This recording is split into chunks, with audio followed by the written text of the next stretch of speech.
Chicago, Illinois, where today the Saints and the Bears meet up. The wind is gusting in off Lake Michigan. It could be very much of a factor in this game. Hello, everyone. I'm Don Crickey, joined by the former Jet All-Pro running back, Emerson Boozer. Emerson, we have a very gusting wind coming in off Lake Michigan. Do you think that could dictate a running game?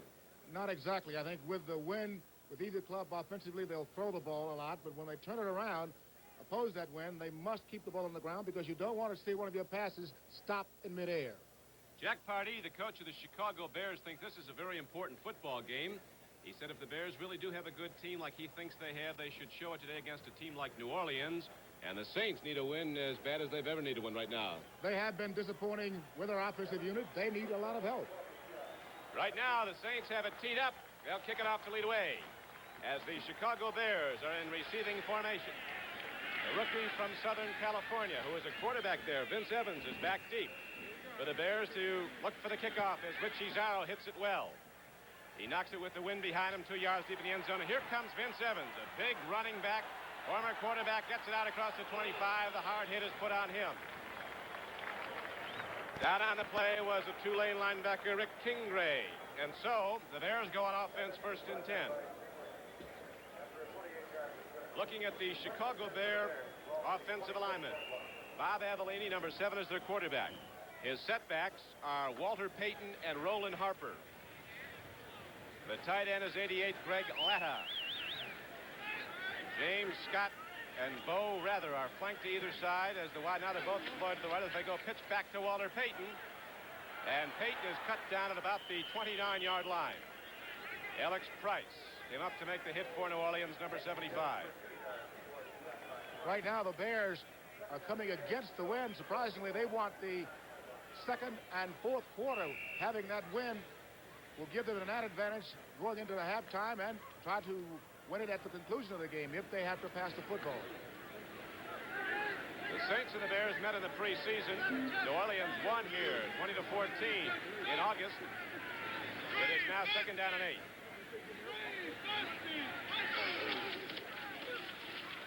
Bull Harper, Roland Harper looks to run, and the Saints cut down the run as New Orleans comes across, making a hit at the 33-yard line was the strong safety Chuck Chris, number 44. Harper, playing alongside an all-pro like the great Walter Payton, sometimes does not get the press he deserves, but this is a great football player. In his first 2 seasons at Chicago, he's averaged 4.4 yards a carry. Good receiver, blocks. He's responsible for a lot of Payton's yards. He just showed me, Walter Payton, matter of fact, just showed me something there, Don. He opened up a nice hole in blocking on one of the Saint linebackers, and that's a tough play to move out. Payton is a blocker. He'll knock down a linebacker. He's one of the better blocking backs in the league. They got 2 good blockers here at Chicago. Here comes Payton. And Walter Payton gets very near to a first down, who had advanced the ball out to about the 37-yard line. Merlot, the left side linebacker from Stanford, number 57, came across and hit him. We'll see where they spot the ball. Looks like it might be a little bit short, Emerson. It looks as though they do have a good shot. They might bring the chains out for a measurement. There's one thing I like to bring out here, Don. The field is a little bit damp, and when the field is damp as it is, ball carriers and quarterbacks tend to get a little bit careless with a football. And when there's moisture on the ball, not coming from upstairs but on the ground, you tend to lose grip on the football. So you've got to be very careful with the wind mixed with a little dampness on the ground. We had gusting rain and wind here in Chicago. They're now field pretty much bathed in sunlight as here is the punt. Bob Parsons hits it very well, the leading punter in the NFC. And back making a fair catch and then losing the football is a rookie, Rich Maude, who played last year for Penn State. And there is also a penalty marker down where the Saints were setting up the return. So New Orleans gets the ball for the first time with 12:34 left to play in the first quarter. No score on the board. The Saints going with Archie Manning at quarterback. Muncie and Galbraith will be his running backs as we wait now for the official ruling on the penalty marker. And it looks like it's going to be a clip call, and it'll set the Saints back.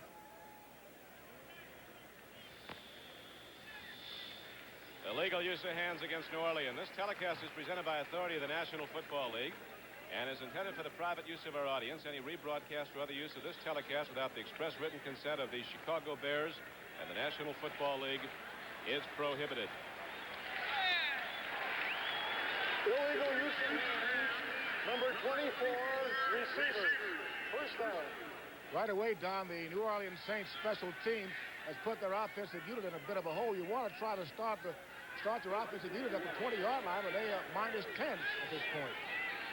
New Orleans had no running game at all, but they're looking for one right now. Straight T backfield, a power backfield, and Galbraith, a big second-year back out of Missouri, hits straight ahead out across the 10-yard line, advances the ball close to the 13-yard line. Don Reeves, the middle linebacker for Chicago, is the guy that knocked him down. Last week, as you see the New Orleans offensive backfield, the Saints would have only had 8 yards rushing had not a broken pass play resulted in a 31-yard run for a touchdown by halfback Chuck Muncie. He was rolling out to throw the ball, saw an opening, and ran for a touchdown. But from scrimmage on straight running plays, the Saints had but 8 yards.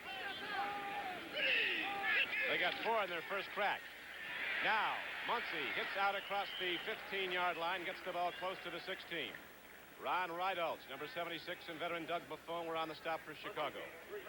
Knowing Coach Hank Schramm over the years and having played against many of his clubs, I'm sure at this point he wants to get both of those great running backs, potentially great running backs, into the action today, because it does 2 things. Number one, keep the ball away from the Bear offense and Walter Payton if you can control it on the ground. So I'm not surprised at this point that they've run the ball twice already. Billy Newsome, an ex-Saint, is at right defensive end for Chicago.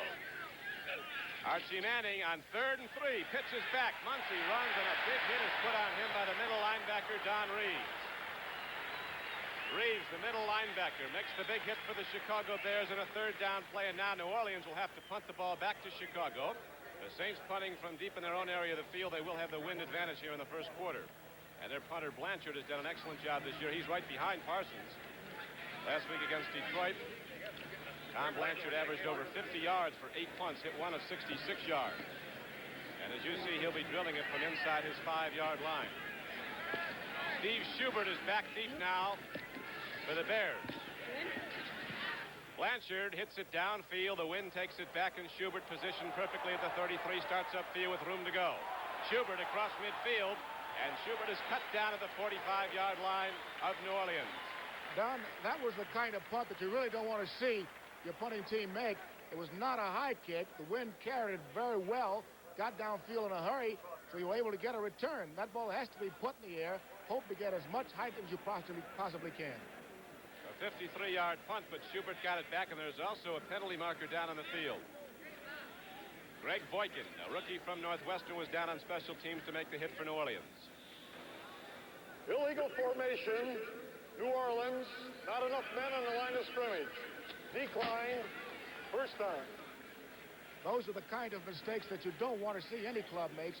Here, a club that has to get back into action, come up and not get enough men on the line. The little things like that will beat you, Don.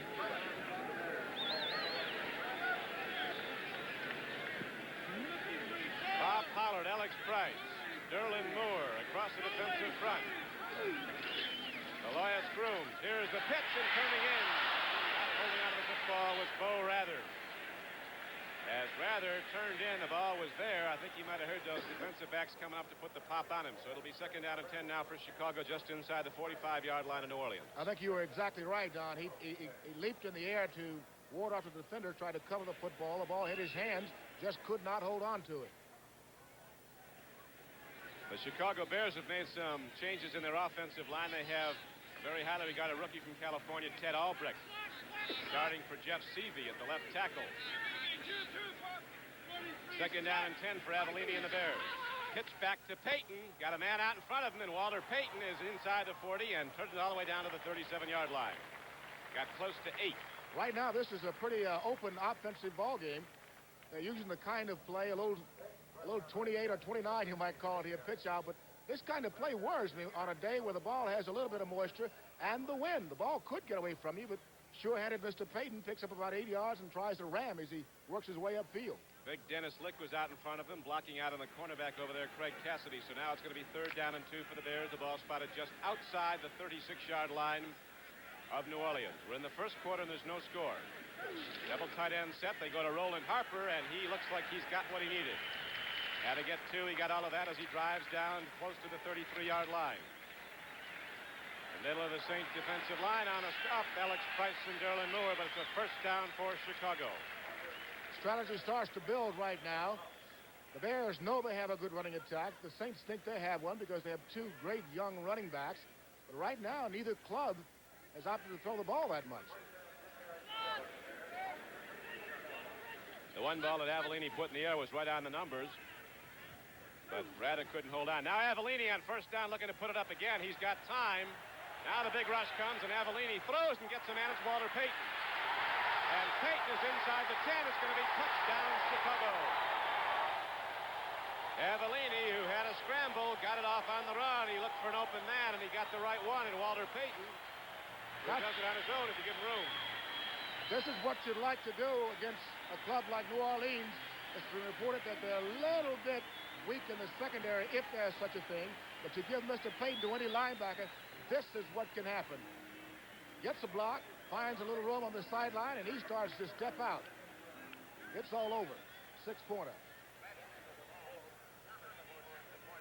So now Bob Thomas will try the point after. Gets 2 hits with little difficulty. And so we have 9 minutes left to play in the first quarter here at Chicago, and the Bears have ripped up the big gainer, and they're in the lead 7-0.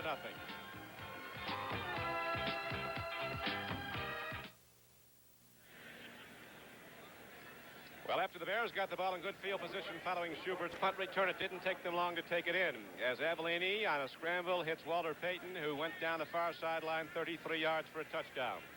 Subsequent extra point good by Thomas. It's now 7-0 game Bears.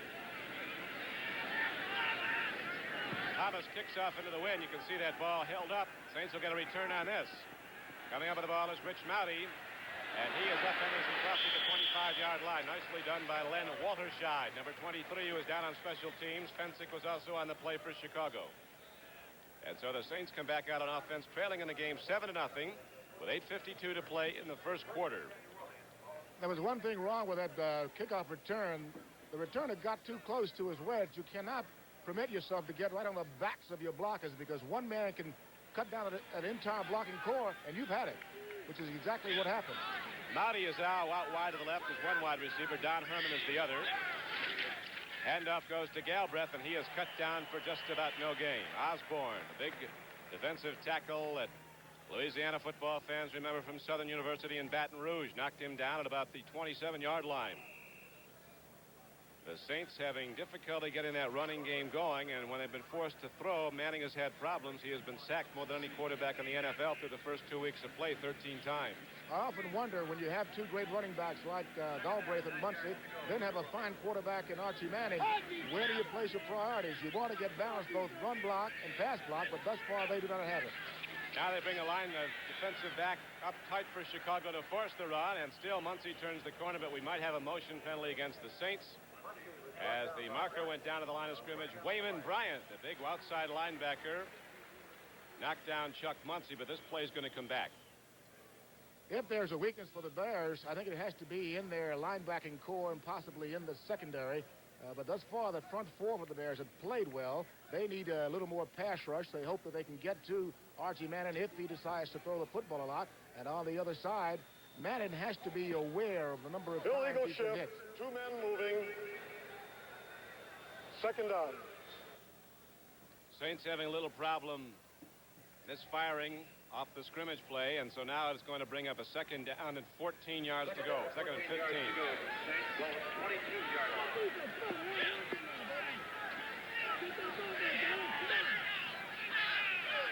The Bears have not got the pass rush they'd like. Now they go to Muncy on a draw, and the big back from California runs the ball out across the 25-yard line, got it out to about the 27. It'll bring up 3rd down and 9. Gary Fensick knocked him down along with Jerry Myers, 74. This is the middle draw where the halfback merely sets up, finds his way inside, gets a good block here, just did not get enough maneuvering room to get the necessary yardage for the first time. A very fine piece of running by Chuck Muncy. Buffon, Reeves, and Bryant back the line for Chicago. Newsom and Myers in the defensive end. Osborne is one defensive tackle. Rydulch is the other. It is now 3rd and 9. They go to the run, and here comes Galbraith. Tony Galbraith gets ahead, and he's got a first down for New Orleans. Had to get the ball out across the 35, out across the 36. He did that, and then was driven back by a former St. Terry Schmidt. The Bears have not been pleased with their pass coverage. Consequently, they have set the strong safety Craig Clemens on the bench this week. And they have 3 cornerbacks actually playing. One of them is now the strong safety, Terry Schmidt, normally a cornerback. Alan Ellis is at one corner, Virgil Livers at the other. Fensick and Schmidt, the deep backs for Chicago. First and 10, New Orleans at the St. 37. The handoff, straight ahead carry as the Saints try to gut it out. We might have a late hit there, Mo, by Chicago. I think we do. Somebody came up rather late there. I think Terry Schmidt came up. I don't think he really had to put that blow because the running back had gone down. He wanted to add a little security to it and made a big mistake. Now Chuck Muncy goes out of the game, and Mike Strawn, number 33, comes in. Billy Newsom might have been in on a late hit.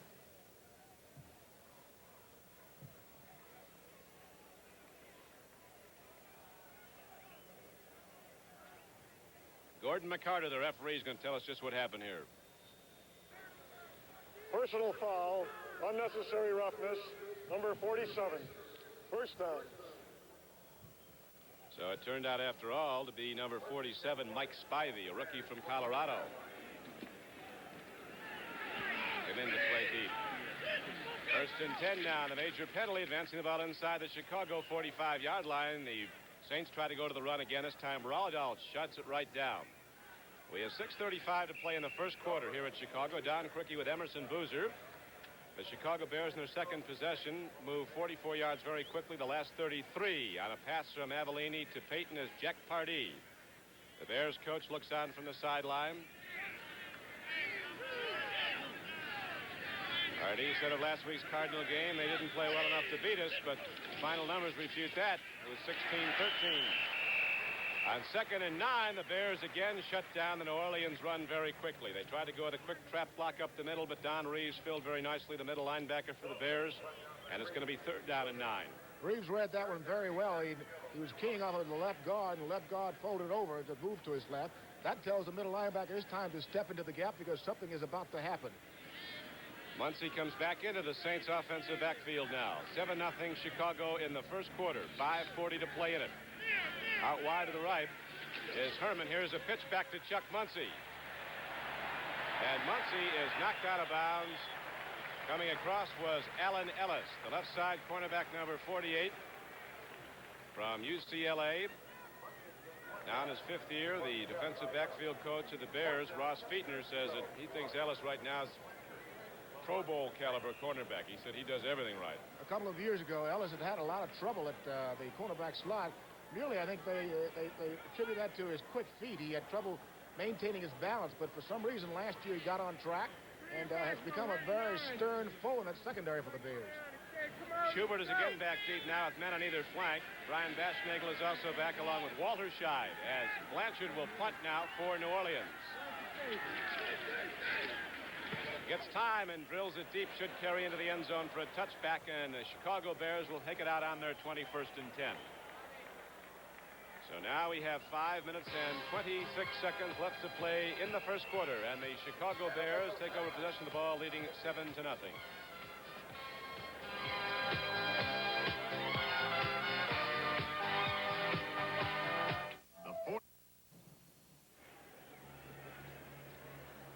Well, up at Pontiac, Michigan, the Detroit Lions out in front of Philadelphia, 10-7. Detroit just got a field goal from Mickemeyer to put them in front after the game was tied. And the Packers, after moving out in front 7-0 over the Vikings, now have that game tied up as Tarkin has just thrown to White 16 yards for a touchdown. Bob Avellini guns it out quickly in the flat, isolating the wide receiver against the cornerback. A penalty marker goes down, is moving up the field with the football was James Scott. They're working on Cassidy, the young cornerback over there out of Ohio State, who's been moved to cornerback because of the injury to Ernie Jackson, who suffered a dislocated elbow against the Lions. And Cassidy making his first start, so they're going to go to work on number 23. Here's a guy that you don't want to give him a step because James Scott can really fly. Sometimes it looks as though he has rollers or wings on his feet because he can really stretch it out. That's the kind of play you want to get to a fleet-footed receiver. A little quick pop. You got the defensive back backing off. Give him a little maneuvering room, and he's gone. That big Dennis Lick, number 70, was out in front of the play again. He's played a lot of football here at Soldier Field, led St. Rita High School in Chicago to 2 Chicago Prep High School championships, then went on to Wisconsin. Offensive pass interference. Number 80 is the accepted penalty. The illegal use of hands by the offense was declined. First down.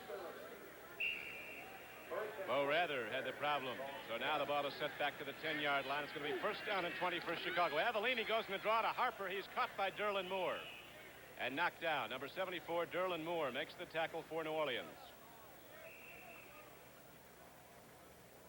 So now it's going to bring up second down. The pickup was less than 2 yards. It'll be second and 19 for the Chicago Bears. We have 5 minutes left to play in the first quarter. The Bears are leading 7-0.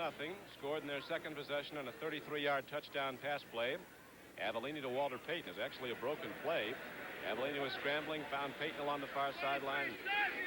He took it the distance.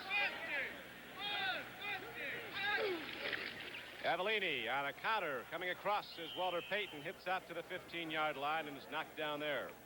Fettersfield, who made 20 tackles last week against the Lions, the New Orleans middle linebacker, made the stop.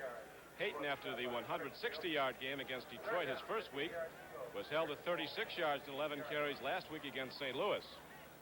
Don, right here is a point where if a defensive unit is going to stand up and give the overall club a little strength, you have to try to take any offensive unit, especially this Bear unit, and keep them down in that territory. Now is the time to stand up and be tough. Third down and 15 for Chicago. Avellini's got a big rush against him. He gets it away. And Schubert had the defense beaten by a long way. Alex Price put the hit on, and Avellini could not get the ball the distance he needed. Schubert would have been gone. The Saints had a problem last week with a crossing pattern where the 2 wide receivers just angle across the middle of the field. That's what Schubert was running there. Watch the Bears pass blocking here. 64 is Albrecht. The Bears wanted to get a lot of protection on the deep pass, but what surprises me is that Avellini tried to throw as deep as he did with the wind in his face. The punt now by Parson. A fair catch is signaled for and made by Motti at the 39-yard line of Chicago. And so with 3:54 left to play in the first quarter, New Orleans gets good field position to go first and 10. The Saints will come out first and 10 at the 39-yard line of Chicago with the Bears in the lead 7-0.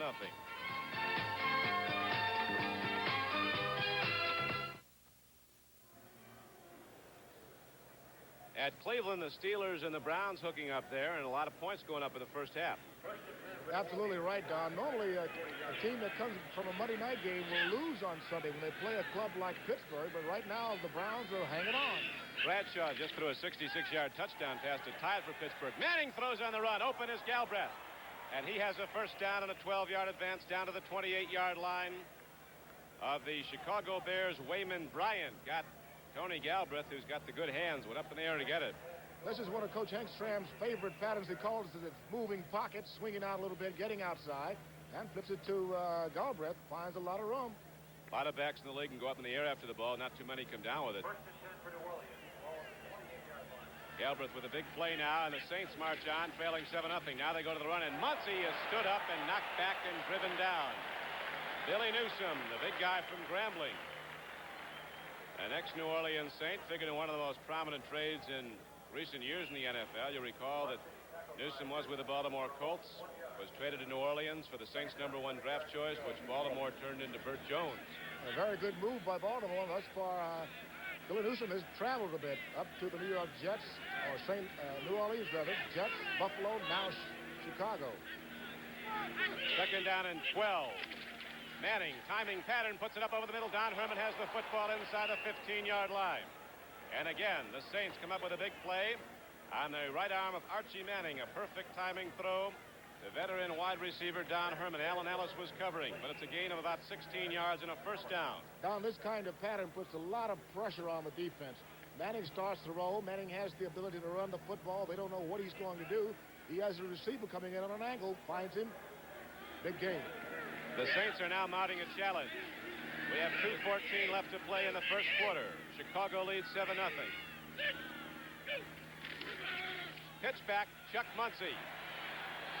And Muncie is knocked down at about the 15, a loss of a couple of yards. It'll be second down and 12.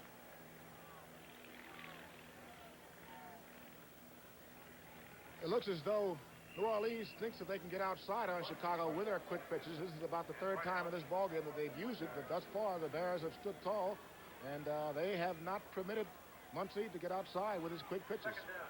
Muncy is 6'3", 220 pounds. Number 1 draft choice of the Saints a year ago. Average 4.4 yards a carry. Manning on a quarterback draw calls his own number and takes it down inside the 10 and down to the 8. On second and just over 11, Archie Manning on a quarterback draw brings it down, and now the Saints will have a third down coming up. About 5. This kind of move by the quarterback Archie Manning can give a defense headache, because every time he moves back they expect pass, but they know that Archie Manning can run the football and run it well. Montgomery and Morrison the tackles for the Saints. Schumacher and Zanders the guard. John Hill is down over the ball at center. 3rd and 5. Manning takes a look. He's looking at Herman. Now he's going to run it himself, and Archie Manning takes it in for a touchdown for New Orleans. And the Saints moving the ball very nicely, looking like they did in the preseason. And right back through the Chicago Bear defense, and now put up 6 points, and Zarro is out to try to tie the game. A busted play. Chicago covered well into the secondary. The good legs of Archie Manning. Couldn't use his arms, so off we go. And the pot of gold, 6 pounds. Archie Manning is now in his 7th year. He came out, of course, in the year of the quarterback, the year that Plunkett went to New England, Pastorini to Houston, and Manning to New Orleans. Zarro hits the extra point. It is up and good. That was the year Paul Brown drafted a guy in the 3rd round, said, I got the best one of all. Turned out to be Ken Anderson. Right now, with 50 seconds left to play in the first quarter here at Soldier Field in Chicago, the Saints and the Bears are in a tied-up game, 7-7.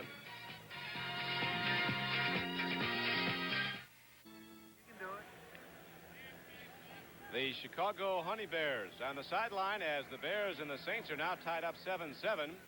New Orleans taking it downfield. Manning running in for the touchdown. How is he getting so open on those runs? The Bears' pregame strategy, Don, was to get more pressure on Archie Manning when he tried to throw the football, because the offensive line of the Bears had permitted 13 sacks on Archie Manning. So the Bears wanted to get more rush. They got Billy Newsome, a good upfield rusher. Both the defensive ends are coming upfield, which leaves the middle completely open. If his quarterback sends the fullback out, pulling him out to the flat, gives him the entire middle, which is why we saw the fake pass, quarterback keeper, and then the touchdown score. And now the kickoff by Zarro, as you see, goes in for a touchback, so Chicago again comes out 1st and 10 on their 20. We have 44 seconds left to play in the first quarter. Tampa Bay and Dallas, 10-0 in the first quarter.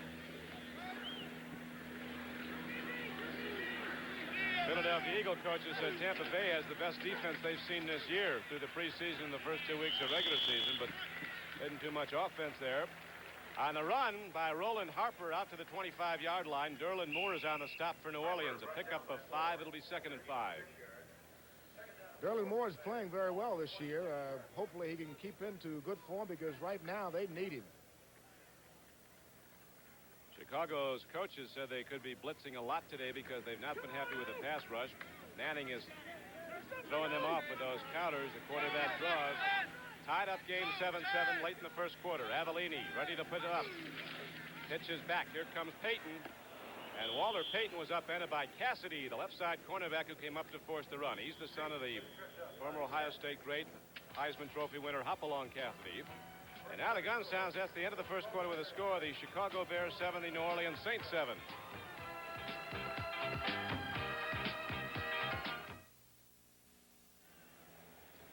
That's the best that Chicago Bears had it in a long time. Bonamis up from New Orleans. 3rd down and 3 now for the Bears at their 28. Avellini's got time, and Harper loses the ball, almost had it. Avellini had time to pitch, and now he got a couple of combatants out there as they're separated. Albrecht exchanging some words with Alois Grooms. But the Bears come up short on a 3rd down try. Avellini had time, and Harper was open, could not make the connection. And now Bob Parsons will punt the ball for Chicago. He'll have the wind at his back as Rich Mouty, the rookie from Penn State, is back deep for New Orleans, standing at his 23.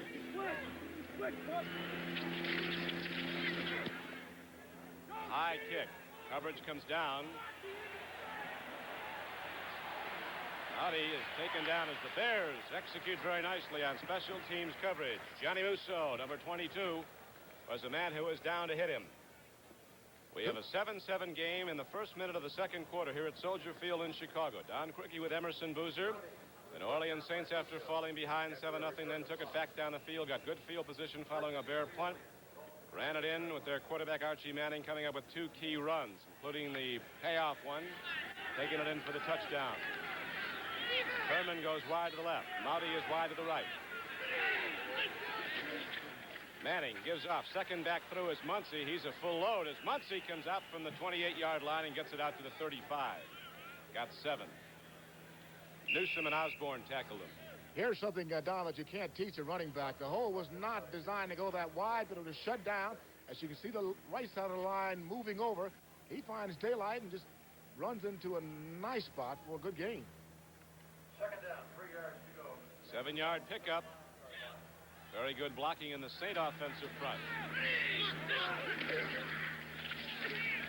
Quick drive, they go to Tony Galbraith, who brings the ball out across his 35 and gets it out close to the 37-yard line. It'll bring up 3rd and short yardage as Newsom and the middle linebacker Don Reeves were on the stop for the Bears.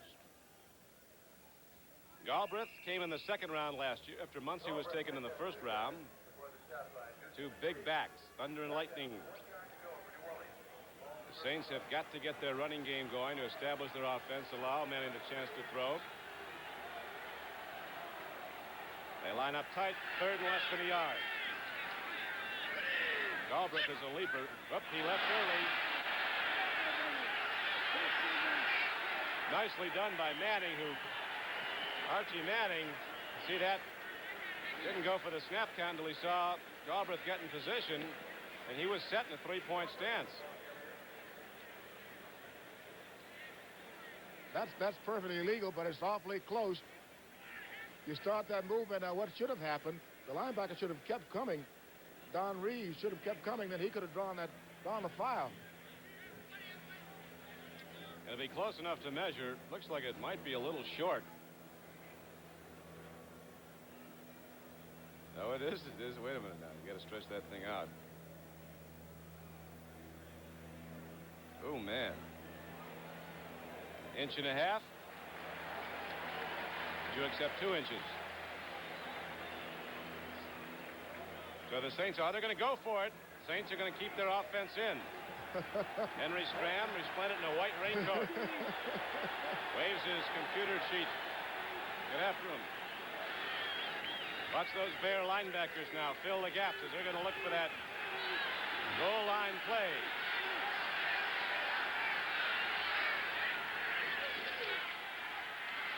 Galbraith, the leaper, goes over the top, and he gets the ball. He had to get it out across the 38-yard line to the 39. Don, that's one of the toughest decisions to make in pro football for any coach, be it the head coach that makes the call or one of the coordinators. When you're backed up and you have to go for the necessary yardage, be it 1 inch or 1/3 of an inch, you miss it, and it's a bad call. But this time they were able to pick it up to keep the drive alive. You miss it, it's a real bad call, and it's 4th down inside your own 35-yard line.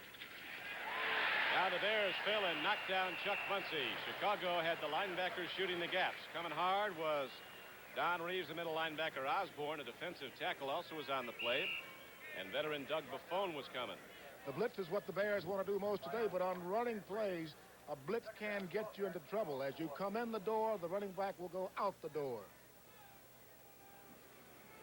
So it's going to be 2nd down and 12 now for New Orleans after a loss of 2 yards.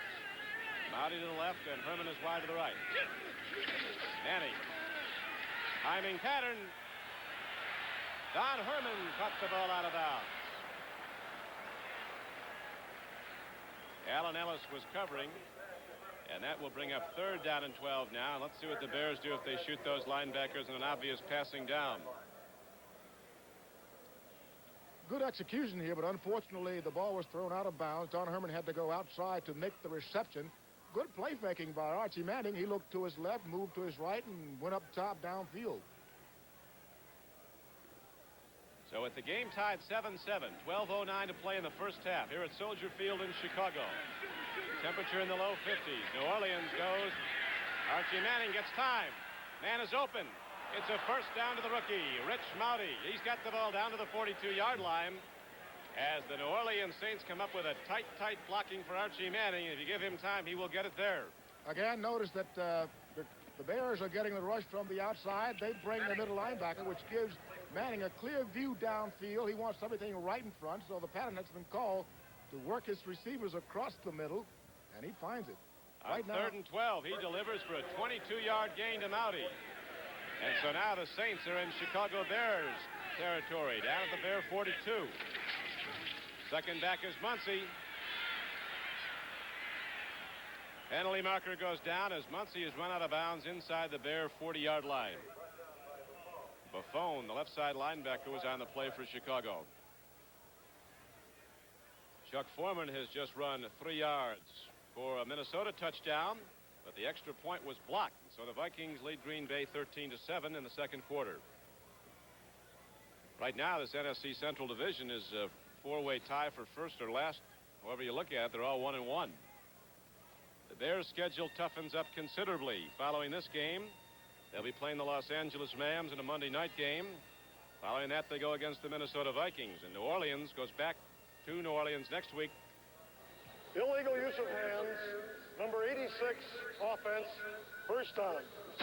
Play San Diego, New Orleans next week, and then they go against the Rams. So far, Archie Manning has thrown the ball 4 times for the Saints, has completed 3 for 50 yards. So that big penalty against the Saints makes it 1st and 20 at their 48. Go to the draw. Here comes Galbraith. Not done yet. Galbraith got back most of the penalty yardage. Got ahead for about 9 yards. Fensick and Rydalch were on the stop for the Bears. Chicago Bears have 2 former Ivy League captains on their team. Fensick was a captain of Yale. Dan Jiggets, a backup offensive lineman, was a captain at Harvard. The Yale wants to have their picture in the upcoming program as the Colts lead the Bills 7-0. The Yale-Harvard game, so they want to get a picture of him. And Jiggets and Fensick are going to have their pictures taken in a tuxedo. Fitting the Ivy League. Here comes Manning. He's got a big problem. Manning throws on the run, and the play is broken up, and a penalty marker goes down. Mouty turning in again, and apparently Virgil Livers fouled Mouty. It's an automatic first down to the point of infraction.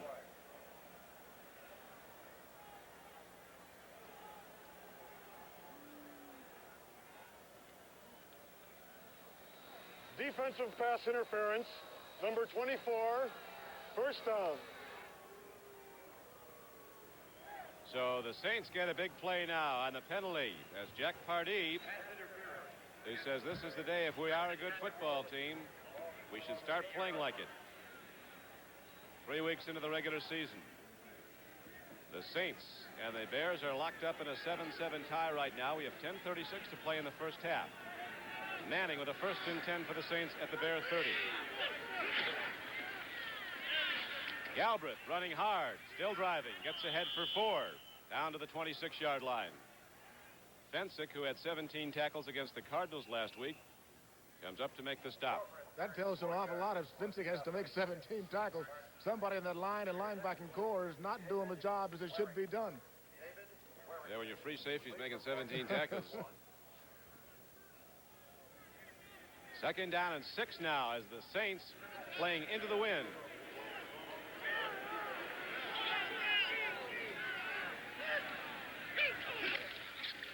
Manning goes to Muncy, and he is down to the 25-yard line. Bears cut it down quickly, a gain of only a yard. Osborne was on the stop. Now New England has gone out in front 20-14 over the Jets.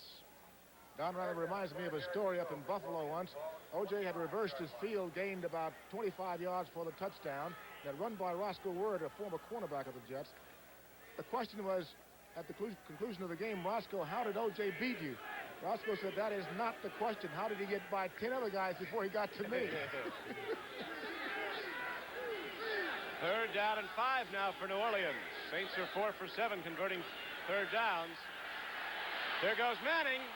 He's going to get it. Archie Manning's not done yet. Inside the 20, inside the 15, and down to the 10-yard line. Archie Manning runs it ahead for 15 yards and a first down. He's the leading rusher in the game, far and away. This is exactly what I meant when I said you get the rush upfield and sometimes bring your linebacker. That leaves either your running back or your quarterback an escape hatch. Manning finds it, gets the necessary yardage, and then shuffles and shakes and bullets his way for additional yardage. So now the Saints are challenging to go ahead of this 7-7 lockup as you see Manning finally thrown down. Back to live action now. 1st and 10 just outside the 10. Manning throws looking for Mouty, who protests he was held up by Livers, but it goes as an incomplete pass. It'll be 2nd and 10. It looked as though it might have been a hook pattern. Mouty didn't turn around, even though he complained, but the way the ball was thrown, Manning thought that he'd turn in a hook pattern there. That stops the clock. We have 8 minutes and 27 seconds left to play in the first half here at Chicago. Bears scored first on a 33-yard pass play from Bob Avellini to Walter Payton. Saints came back on a run by Archie Manning from in close. Manning play faking. He's got time again. Puts it up. Got his tight end, and Thaxton crashes down close to the 2-yard line, down close to the 1. That'll bring up 3rd down if he did not get the first down, and less than a foot for a first down. And about a yard for a touchdown. It's going to be close for the first down yardage. It is the kind of situation that any offensive unit would love to be in, needing only maybe an inch or two or half foot to get the needed first down with 4 tries at the goal line. Thaxton, a big tight end, caught a lot of balls in the preseason, and he fights his way down. 3rd down and about a foot for the first down. 3rd down and just over a yard for the touchdown. Let's see if they go back over to Galbraith. Manning calls his own number, and Archie Manning's going to score his 2nd touchdown of the game. So Manning play faking to his fullbacks and then rolling out and taking it in from a yard out. And the Bear fans don't like what they see among their defensive players. They're beginning to boo. Manning here calls his own play, and it's getting rather risky to see a quarterback move around like that, but certainly it has worked this far, but you don't want to see a valuable player like Manning do that. A big block by number 79, Emmanuel Sanders, who you saw kick out on the outside linebacker, Doug Buffone. That gave Manning the room for the touchdown. That was the touchdown block. Extra point by Zarro is delivered up and good, and so all of a sudden, after the Bears opened up an early 7-point lead, looked like they might be putting the Saints to rout. New Orleans rallies back with 2 touchdowns by their quarterback Manning to take the lead.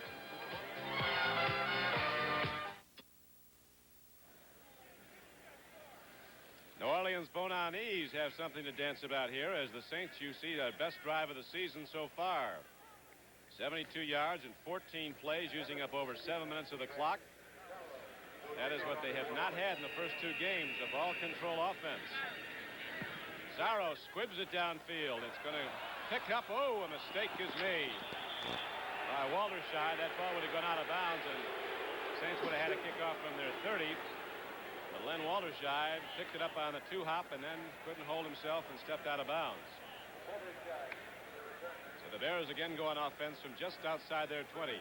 Bradshaw has just thrown to Lynn Swan for a 2nd touchdown combination between those two as the Steelers have gone in front of the Browns 21-14. Bradshaw has thrown for 3 touchdowns in that game, 2 to Swan, 1 to Frank Lewis. 7:30 to play in the first half here at Chicago. Soldier Field is sold out. Wind is gusting in off Lake Michigan. Temperature in the low 50s. Chicago trails New Orleans 14-7. Avellini in the flat goes to Walter Payton. He's a tough guy. Look at Walter Payton. He almost took it a long way had he not gotten by. Bob Pollard finally ran him down, and Myers came over. If Payton had eluded them, he'd have gone a long way. Nothing left to get him. You want to get Walter Payton on one of the linebackers, and this time he got Greg Westbrook, put a little move on him, and headed upfield. This is almost a cardinal sin.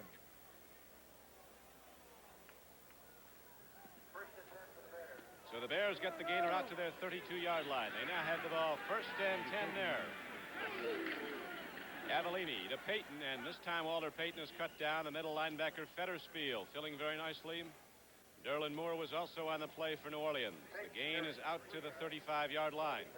Pickup of 3. It'll be second down and 7. You see the Saints defensive huddle. New Orleans leading the game 14-7 in the second quarter. Saints coming off 2 4-point losses in their opening 2 games of the season. Against Green Bay and last week against Detroit after a 5-1 preseason, the best in the franchise history. Avellini has time, puts it up, penalty markers down, might have a hold against Chicago. The connection is made to Roland Harper all the way ahead to the 48-yard line. But the play is going to come back as we might have a hold against the Bears. And that is the signal from referee Gordon McCarter. We've seen a number of penalties in crucial situations, especially like the last one. They had gotten the needed yardage that they wanted for the first down, but then come up with a breakdown. Both clubs have had crucial breakdowns when they didn't need them.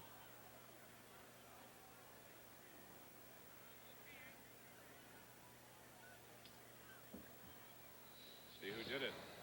Holding, number 65, offense, second down. Noah Jackson. It's only holding if you get caught, right? That's the truth. A lot of holding it doesn't. Bob Pollard grabs on early as the Chicago Bears are starting to hear some boos now here at Soldier Field. Payton was thrown down. This is sheer quickness. The ball was designed to go off to the right of the New Orleans offensive line. He was blocked down inside, which you don't want to do, and he finds the ball carrier.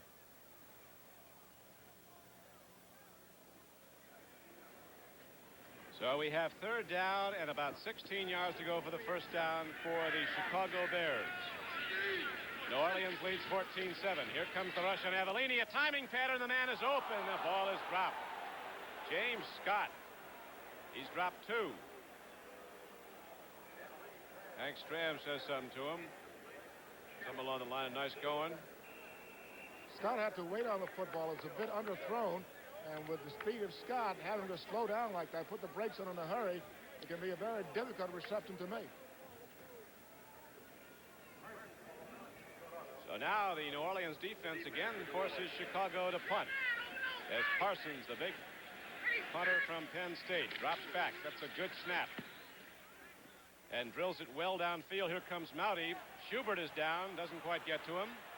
Mouty's got some room, and Mouty is out across the 35-yard line to the 36. And there New Orleans goes on offense first and 10 as Art Best, number 25. Former Notre Dame running back, finished up at Kent State, drafted by the Rams, came to Chicago, was down on special teams to make the play.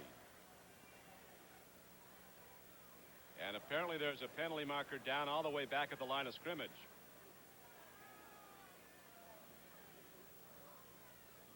Honey Bears keeping warm. Might have been a bear downfield early. Legal man downfield on the punt coverage. It's coming back at any rate with 5:21 to play in the first half. New Orleans 14, Chicago 7.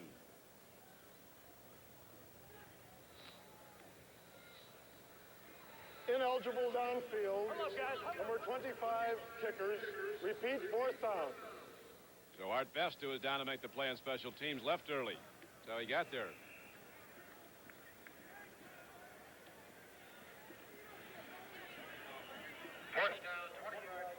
Air fans were looking for a big season, still are. Right now, Chicago having trouble moving the football against New Orleans. Field position has been very important in this game. The first 2 touchdowns came after punts, will result in good field position for the offenses.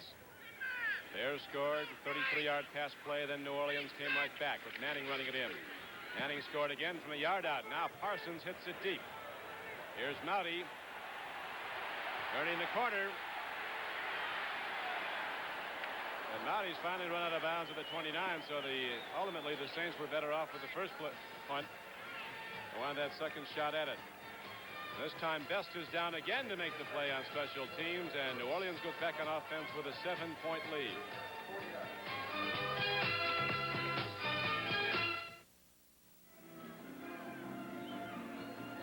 Back at Soldier Field in Chicago, we have 5:08 to play in the first half. The New Orleans Saints lead the Bears 14-0, and now the Saints go on offense, 1st and 10. The ball at their 29. Manning to Muncy. Stood up and driven back by Buffon. Doug Buffon, in his 11th year from Louisville, the defensive captain of the Chicago Bears, drives back Chuck Muncy for a loss of a yard. A defensive play played very well by Doug Buffon. A well-experienced player, been around the league, knows what he's doing, wards off the blocker, and finds Muncy and bear hugs all the way. Two big people in a head-on collision. Now the Saints go with a straight T backfield. One wide receiver. In motion goes Herman. Quick draw. Muncy runs. And Muncy hits out across the 30-yard line. A gain of about 3 yards on the play. It'll be 3rd and long now for New Orleans. Fensick, a strong safety, number 45, came up to make the hit. Muncy needs, I think, a new shirt here.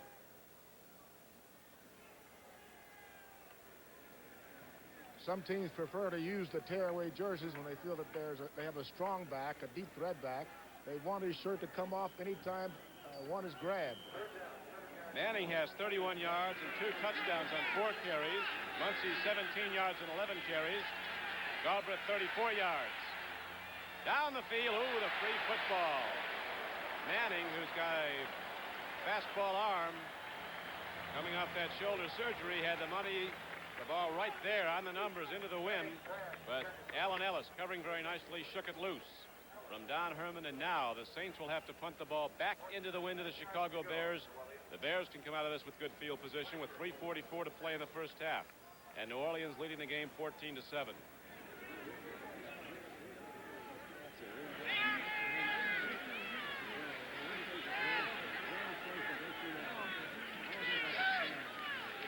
Tom Blanchard hits it very nicely into the wind. A tremendous punt. It drives Schubert back inside his 25, but now he's got a channel of blockers, and Schubert rips it out to the 36-yard line. And there, with 3.5 to go in the first half, the Bears go on offense, 1st and 10, looking to sustain a drive, as New Orleans defense has been closing down the Chicago Bears in offense.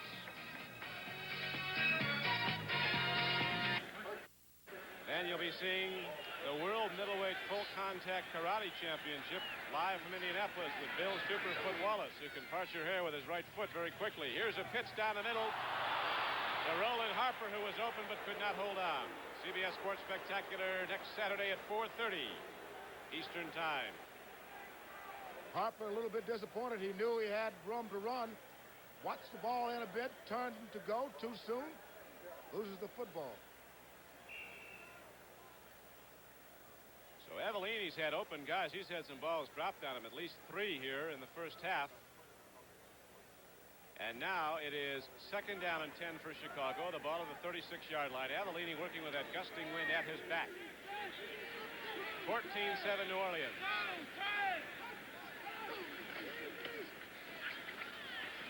Payton turns the corner and is ripped down at about the 41-yard line. Bring up about 3rd and a long 5, 3rd and 6. Craig Cassidy and Tom Myers were on the stop for the Saints.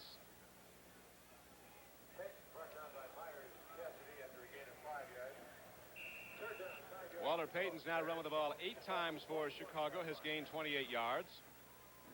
Harper has 14 yards and 4 carries. Avellini was a 6th-round draft choice out of Maryland. He caught Pardee's attention as a rookie when one day they were short of wide receivers. He just went right in and started running patterns. Pardee figured this is the guy who wants to play. Was in preseason competition with Mike Phipps for the starting job. Oh, that ball might have been picked off. I believe it was. Chuck Chris, the strong safety of New Orleans, got it off the hands of Roland Harper. And so the Saints get the ball back at the 46-yard line. Roland Harper is down. It's for sure he's got hurt feelings. This is what can happen. The ball was not the best thrown ball because the back is Harper swinging out of the backfield. Notice now that he has to turn back inside, even though he's running away toward the sideline. He had to turn completely around to try to get the football. In essence, it was thrown behind him a bit. And so now Harper is being attended to, and when you twisted back, he might have twisted a knee there, Emerson. That's what they're looking at. That's the way I got my knee torn up about 9 years ago. Next week, a lot more NFL action on CBS. The Eagles and the Giants meet up in New Jersey. It's Detroit against the Minnesota Vikings. Other games next week include Atlanta at San Francisco. Atlanta's got a football team this year under the new coach Lehman Bennett. Washington at Tampa Bay. And then some interesting doubleheader games. Those arch rivals from the NFC East. The Cowboys and the Cardinals meet up at St. Louis. Check your local listings for the game or games in your area, as now we have 1st and 10 for New Orleans. 2:39 to play in the first half. Saints lead 14-7 as Muncie turns the corner. Holding on and knocking him down is Fensick, the strong safety from Yale from nearby Barrington, Illinois. We talked about Fensick making about 17 tackles last week against the Cardinals. Here again, he has to give needed support to his linebacker because Galbraith gets into his linebacker, leaving Muncie solely into the secondary. Muncie has very elusive speed. He's 220 pounds, can run the 100 in under 10 seconds. Makes very big strides. Doesn't look like he's going that fast, and all of a sudden he whooshes on by. Good fake by Galbraith. He started to fake he was going to go wide, and then came right back, and Manning tucked it in. And Galbraith rips ahead, and again Fensick makes the stop as New Orleans gets a first down. And now we're going to have the 2-minute warning here at Chicago as the Saints are closing in on field goal range. So with 2 minutes left to play in the first half, the score remains the New Orleans Saints 14, the Chicago Bears 7, but the Saints starting to challenge again.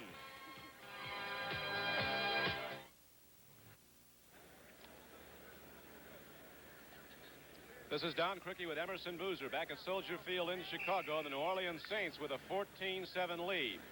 Now have the ball 1st and 10 at the Bear 33-yard line with 2 minutes to play in the first half. 1:59 to go. Baxton aligns as the tight end to the right. Manning get very tricky in these situations. Goes to Muncie, and he is cut down nicely by the Bears. Doug Buffone, who was reading Muncie all the way, came crashing in from the left side linebacker spot to upend him. Saints not calling a timeout as the clock winding down. Don Buffone played that one very well, even though I might say that Tony Galbraith went down a little bit too low in his attempt to block Buffone, leaving his arms free, his head free, and he stood tall. Now Herman goes wide to the right. Mouty, who's made a big reception for New Orleans, is flanked to the left.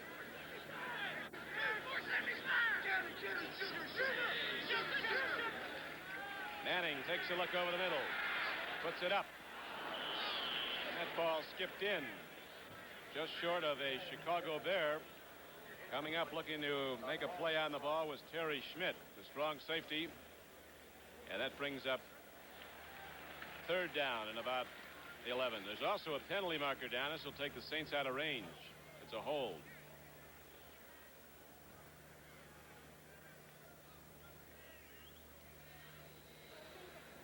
Holding, number 77, offense, declined, 3rd down.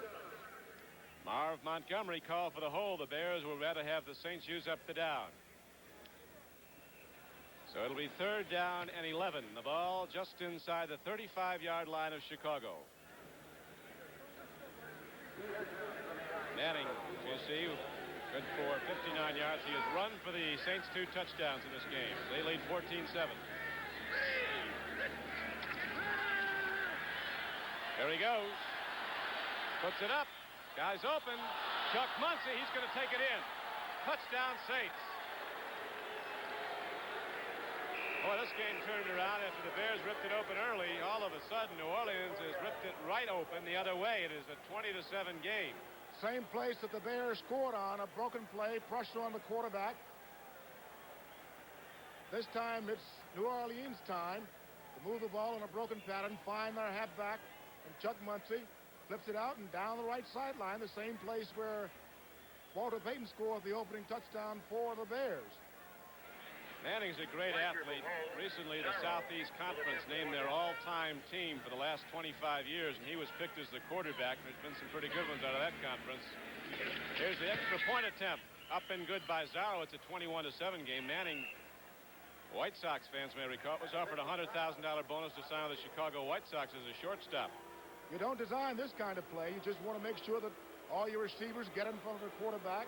The quarterback knows where he is. A little flip to his running back, Muncie. And again, we do it. Muncie runs away from everybody. He can move it out. So now we have 1:04 left to play in the first half, and it's a very disappointing day for those that gathered here at Soldier Field, but a very happy one for New Orleans right now as the Saints, off 2 off performances, all of a sudden are looking like they did when they were beating everybody in the preseason. New Orleans opening up a 21-7 lead in the first half.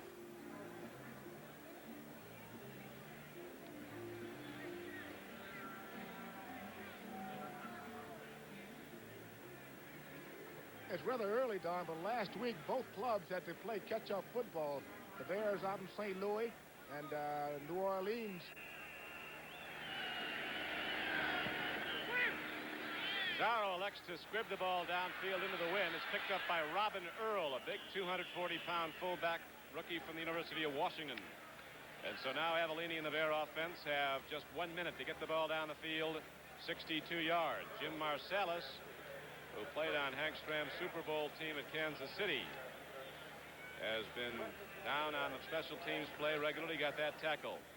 In addition to the U.S. Grand Prix highlights from Watkins Glen and the World Middleweight Full Contact Karate competitions in Indianapolis, you also see some of the world's strongest men competition. The second event of this decathlon will be the Steel Bar Bend.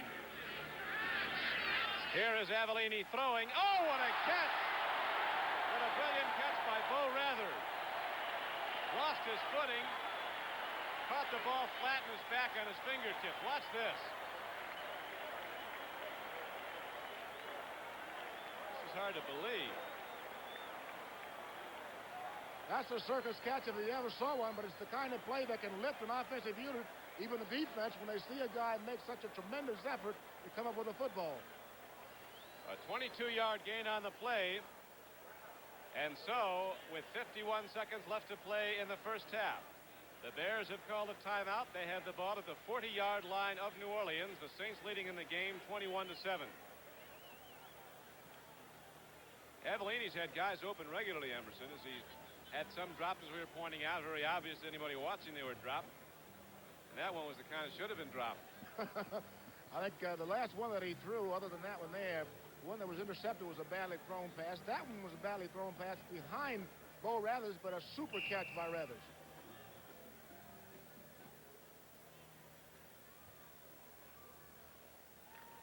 Now Avellini brings the Bears out of the huddle. Wide to the right is Rather. Wide to the right is Schubert. Wide to the left is James Scott.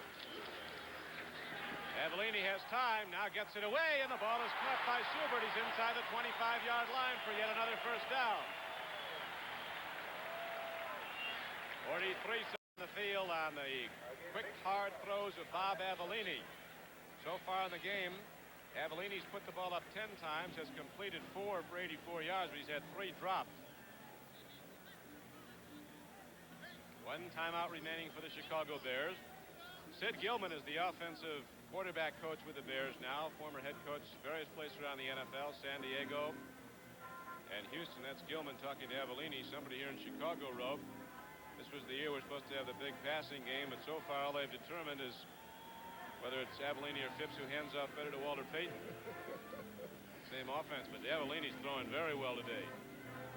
Some folk might wonder why teams move the ball well during the last 2 minutes, the half or last 2 minutes of the ball game. Most defensive units are in that prevent, and what their main objective is not get hit by the home run football. At this point, resting near the 20-yard line, here's where they must come out of that prevent and play a standard defensive setup. That was Henry Strand going down the far sideline. Now the Saints drop their free safety. Myers way back deep. Avellini rolling out, puts it up on the go, and he hits his man down at the 7-yard line. Bo Rather catches another one and then goes out of bounds to stop the clock with 37 seconds left. What the Saints did, they elected to blitz that time. Normally when you blitz, you leave man-on-man coverage downfield on your secondary, and most secondary men don't like to see that happen. Watch the linebackers coming. Here they come, which means that now downfield, which we cannot see, all your defenders is on one-on-one coverage. Veteran Pat Hughes, who is with the Giants, was whole career up until this season. Traded to New Orleans, was on the run, closing in on Avellini. Hughes is back in the line at the right side. Swing pass goes out to Roland Harper. Crashes in, touchdown. Oops, there's a penalty marker down at the goal line. There is a penalty marker down at the goal line. It is against Chicago. Play comes back. Well thrown pass. The ball was thrown right where it should have been, right in front of the running back Harper as he's heading upfield. Took it in. Unfortunately, there is a penalty against the Bears, it looked like. You saw Roland Harper thunder in, but it comes back. The Bears still have 31 seconds on the clock. Pass interference, number 34, offense. First down. Walter Payton used of offensive pass interference, and so the ball is now set all the way back to the 18-yard line of New Orleans. It'll be first down and 10 there for Chicago. First down and goal there for Chicago. First and goal from the 18. Avellini takes a look. They're giving him time. Lots of time. Man is open. Bo Rather is cut down at the 4-yard line. And the clock is running. The Bears signal for and take their last allotted timeout very wisely with 22 seconds left. They have time now to throw the ball. Let's watch it again here, Boo. He got plenty of time. It looks as though they would get a little more pressure, but they didn't. They got there a bit too late. An L-type pattern coming directly in front of your quarterback. And all he has to do is wait and deliver the mail. So Avellini comes back over. Now Chicago, as you see, is out of timeouts. 22 seconds remain to be played here in the second quarter. Chicago took the lead in the first quarter on a 33-yard touchdown pass play from Avellini to Walter Payton. And then the Saints came right back, scored on an Archie Manning run. Got field position again, took it down. Manning going in from just over a yard out. And then on a broken play, Manning rolled out and tipped the ball out, looped it out to Chuck Muncie, who ran it in for the third touchdown. And that's how it stands right now. The Saints with 3 extra points good. Lead the Bears 21-7 with 22 seconds left to play in the first half. But now Chicago has the good challenge going. They have second down and goal coming up from the 4-yard line of New Orleans. Cassidy, the cornerback, playing on the left side, his first year from Ohio State. He's up against Scott. Avellini takes a look over the middle, triggers the ball. It is dropped. Clock is stopped with 19 seconds. Play only took 3 seconds. But now it is third down and goal from 4 yards out. Matt Hughes and Tom Myers were covering on the play. The intended receiver was Walter Payton. The temperature here is in the low 50s. Looked like it was going to be a tough day to throw in. A lot of rain early in the day. That's cleared up now. Sunny skies. Avellini looks, fires into the end zone. A weird-looking play, and it's broken up. It's fourth down. And so does Jack Pardee try to put it up for a three-pointer from point-blank range. He's going to do that. Playing percentages. Good defense by the New Orleans Saints because this ball appeared to be completed, but I think Bobby Cassidy comes in after the ball had been tipped. Gets a piece of it because the ball would have been caught. Good play by Cassidy. James Scott, 89, the intended receiver. Mike Fultz, a big defensive lineman from Nebraska, 280 pounds, tipped the ball. Now Thomas will try the point after. Or try the field goal, excuse me.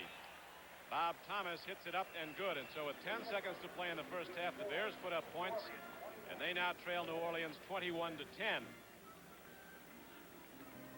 Jack Pardee electing to go for a sure shot field goal rather than gamble on a fourth and goal from 4 yards out. Looking for the touchdown. It's still a whole half to play.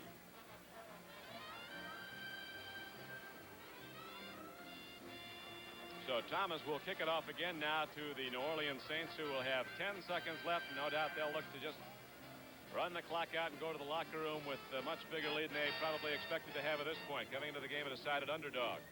Well, they didn't want to give up the touchdown. You don't want to give up 3 points either, but if you had to take one of the two, you've got to let them go for the three-pointer.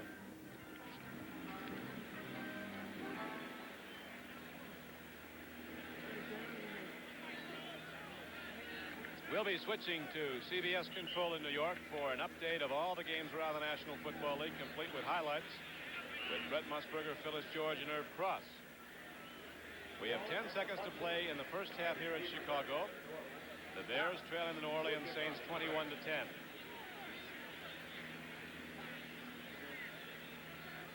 Pretty soon they might even decide to have a guy hold the ball. Get an idea how that wind is gusting.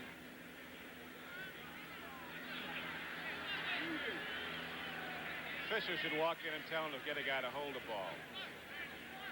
Schubert's coming in now. We'll blow off again. Now we're going to hold it. Kick coverage team hates to give up a guy down on one knee. They want everybody down in pursuit.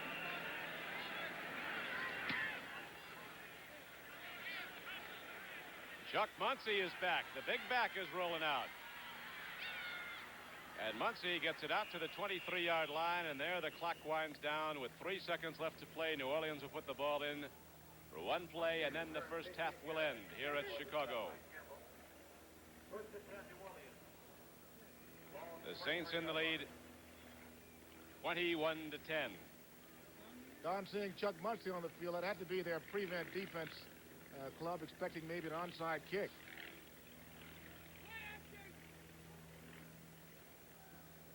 Archie Manning, who's had a big game in the first half at quarterback for New Orleans. He has 2 of the Saints' 3 touchdowns to his credit on the run. Manning takes it down himself, and so the gun sounds. That's the end of the first half with the score. The Saints 21, the Bears 10. Sitting announcement was brought to you as a public service by the National Football League. Here at Soldier Field in Chicago, the score at the half is the New Orleans Saints 21, the Chicago Bears 10. Emerson, what do the Bears have to do to get back in this? They've had a number of drop passes, I would say about 5, even though I think a couple were thrown behind. They are throwing the ball well. They will throw it again in the fourth quarter because they opted to have the wind in their face in the opening quarter. So you're looking for a big push with their passing in the fourth quarter. Third quarter will be relegated to the running attack by the Chicago Bears, and they do have a good one with Walter Payton leading it off and Roland Harper. Conversely, the New Orleans Saints got their first sustained offense of this regular season after what we pointed out was their best preseason ever. Manning has played an excellent football game. They have moved well, and I think the important factor here is that the New Orleans Saints handed the Bears their first defeat during the preseason, so they know exactly what they want to do, and they're doing it well at this point. Let's take a look now at how the first half statistics break down. The New Orleans Saints with a slight advantage in total yards, and actually a substantial advantage in rushing, and that has been their weak suit. They have not run the ball with any consistency. They have today 91 yards. Last week, as we pointed out, had it not been for Muncy's 31-yard touchdown run and a broken pass play, the Saints would have come out of that game with 8 yards rushing against the Lions from scrimmage. Offensive plays, the Saints had 39 to Chicago's 26 last week. Detroit doubled New Orleans' output of offensive plays. So the Saints have done what they set out to do. That's control of football. Their best drive was over 7 minutes in duration, 74 yards in distance. And now we'll see what the Bears come out and do. Probably keep going to that passing game because Avellini's had guys open. There has been some breakdowns in the Saints' coverage. There's no question about that, but the Bears have not been able to capitalize.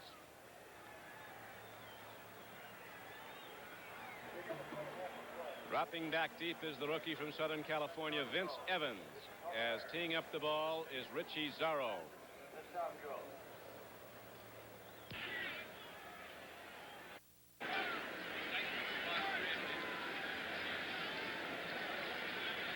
Both teams having trouble getting that ball teed up at this end of the field as the wind is stronger than it has been. It is very strong, gusting left to right, coming off Lake Michigan. Zarro hits the ball hard with the wind at his back, and Evans he's going to bring it out from 8 yards deep. 10, 20, and gets it out to the 21, so he got a yard more than he would have gotten. Taking the touchback on the play for New Orleans, covering was Wick Kingray. It's 1st and 10, Chicago. 1st and 10 for the Bears, ball at the 21-yard line. Evans took a big chance in breaking this ball out. Rule of thumb, normally if the ball is kicked 5 yards or more into the end zone, you should stay in. But take a look at Mr. Campbell here. Great big fellow ramble down the field, and whoops, you've got to keep your head on a swivel, so to speak, seeing exactly what's around you.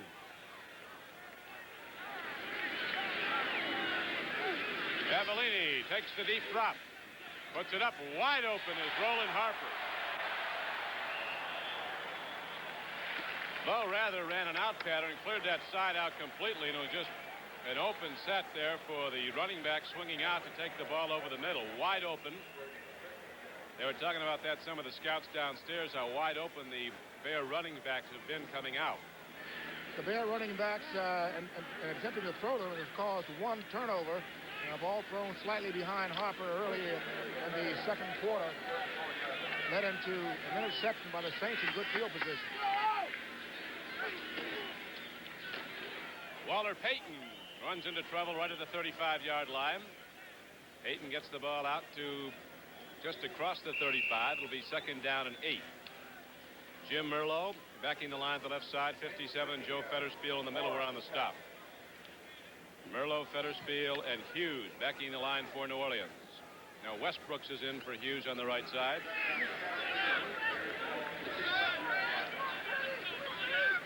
Clarence Chapman and Craig Cassidy at the corners. Cavallini puts it up. Harper's open again. Merlo knocks him down short of the first down. It'll bring up third and about 3. It looks as though the Bears are staying with their original game plan. They opened the first quarter doing basically the same kind of thing. When they threw a very short pass, which you have to do when there's a strong wind in your face. Make sure you're throwing it to your running backs and your tight end short.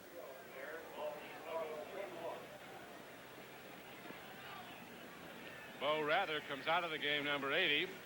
James Scott comes out. On third and short, they're going to go apparently with a power formation. That has been a problem for Chicago, the third down today. 2 tight ends in the game. Payton is cut down for a loss of a yard. Greg Westbrooks, number 60, came shooting through the gap.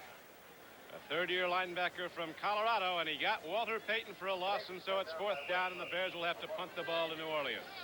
That's basically been the story for the Bear offense. Their third down efficiency has been very poor today, and if they're going to win the ball game, they have to make the third down situations.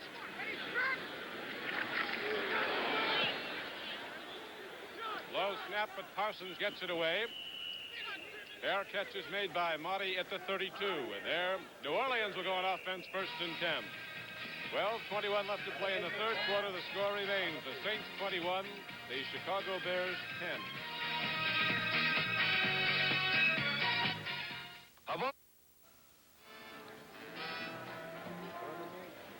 Back at Soldier Field in Chicago, this is Don Criqui with Emerson Boozer. We're in the third quarter, 12:21 to play in it. The Saints holding to a 21-10 lead, going offense for the first time in the third quarter, breaking into the open formation. Galbraith, power run, gets it up the middle behind Montgomery, Schumacher, and his center Hill. As New Orleans is coming off the ball very quickly, straight power blocking down at Atlanta, Georgia. The Falcons continue to lead the Giants. It's now a 10-3 game as Atlanta had a 10-0 lead. Pittsburgh has opened it up now with the Cleveland Browns with a 28-14 lead. Bradshaw having the big game for the Steelers, throwing the ball.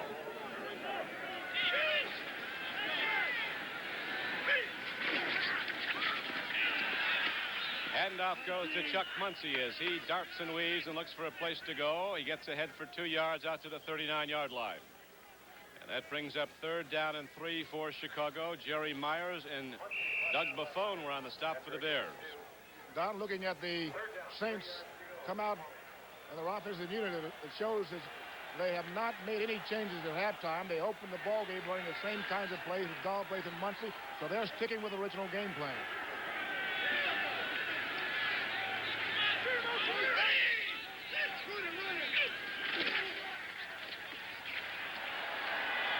Galbraith didn't get there, then maybe he did. As he spun off, it's going to be very close. Don Reeves, the middle linebacker, held on. Fensick, the strong safety, came up and hit him down. And the ball is spotted now. Looks from here like he's got enough for first down.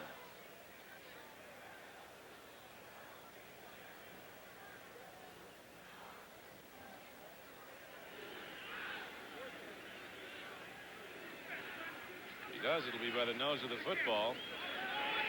Just got it. So, as Gary Fensick comes up to force the run, Galbraith, a 225-pound fullback, spins off and gets the first down. Just gets it. Don, that's one reason most running backs will try to keep their head up, because if you allow your shoulders along with your legs to be stopped, you don't have a chance to roll or spin for the extra inch. Manning, play faking, good blocking, puts it up long. Out there is Thaxton. Jim Thaxton has the football and gets it down to the 16-yard line. Thaxton, in his 4th year from Tennessee State, was just another guy on the New Orleans roster until the preseason, when he started tearing everybody up. There was none of the linebackers could stay with him when he come out and go deep like that off the tight end formation. That's where he comes from. This time we got a blitz by the linebacker. The linebacker didn't hold him up at all, which turns him loose free down on your strong safety before he knows it. And Thaxton has very good speed and finds the football. Runs right by the linebacker, right by the strong safety, and advances the ball all the way down to the 16-yard line. A 41-yard gain, and the Saints, with a 21-10 lead, are challenging again now. Pitch back to Galbraith. And Galbraith runs it down close to the 13-yard line. Billy Newsome and Jerry Myers, the 2 defensive ends, were on the stop for Chicago. 9:45 to play in the 3rd quarter. As the Saints get the big play, Manning to Thaxton, a 41-yard gainer. And now they have the ball inside the Bears' 15-yard line. Virgil Livers is playing the corner on the right side for Chicago. Alan Ellis is on the left side.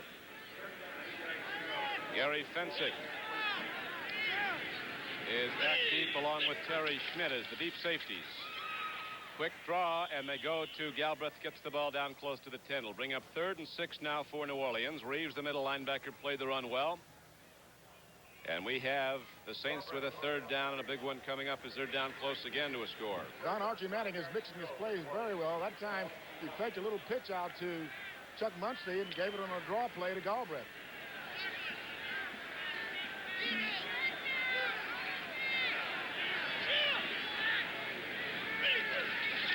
Manning loses his footing again, the quarterback draw, and again Manning takes it in for a touchdown.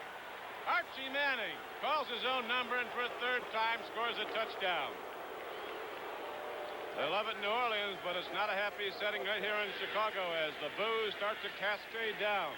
Again, the Bears are victimized by their scheme of things, blitzing their linebackers, bringing the defensive ends upfield, which tells Archie Manning, my middle is open.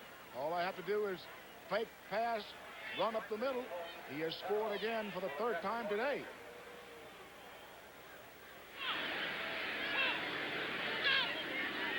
Zarro with the point after. It is up. It is good.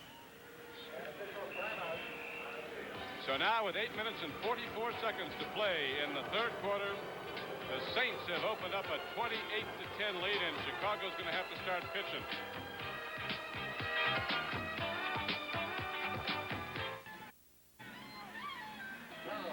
As you see, the Saints go 67 yards in 7 plays. 41 of the yards coming on the throw from Manning to Thaxton, and now if Manning's going to touchdown, it's a 28-10 game. Art Best is back deep for Chicago, and he downs the ball. That might be why he was sent in there the last time that the Saints kicked off. Vince Evans elected to bring it out from 9 yards deep. Percentages are against you on that. That's a no-no in any league. I don't know the National Football League, but wherever you're playing football, you should never bring the ball out when it's 5 yards or more into the end zone.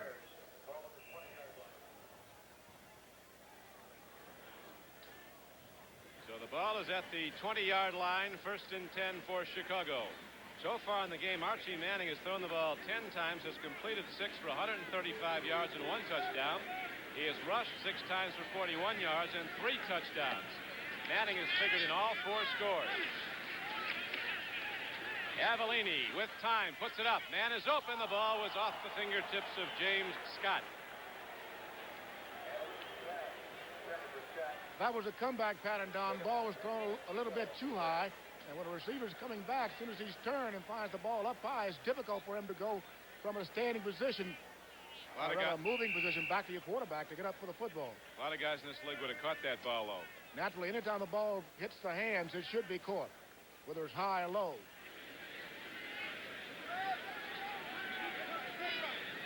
Schubert comes out wide to the left now. Avellini goes to the fly pattern the other way with the ball. Oh, it's once again off the fingertips of James Scott. He ain't getting it done. The Bear fans don't like it. They're beginning to boo. This is about the 7th or 8th drop pass Avellini has had against him today, Don.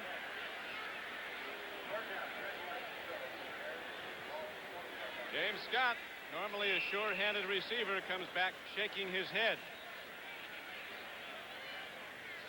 Scott leads the Bears coming to this game, caught 7 passes for an average catch of 14 yards in the first 2 games.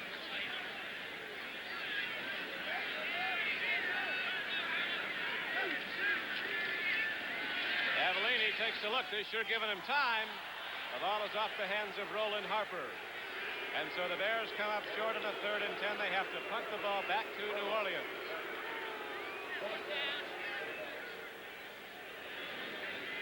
And if there's a guy that'll keep the points going up if he can, it's Henry Stram.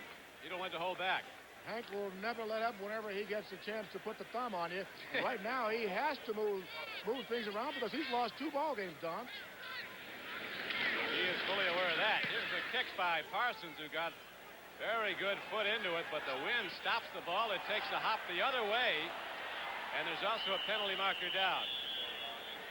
We might have a clip on New Orleans. They're pointing to one of the Saints. That stops the clock with 8 minutes and 12 seconds left to play in the 3rd quarter here at Soldier Field in Chicago. The Saints leading the game 28-10. They were up 21-10 at halftime. And then Archie Manning ran in a short time ago for his 3rd touchdown running of this game. He's also passed for 1. And it is going to be a clip against the Saints. So they'll mark off the yardage from the point of infraction, which was the 47-yard line of New Orleans. And that sets the ball all the way back down to the 32.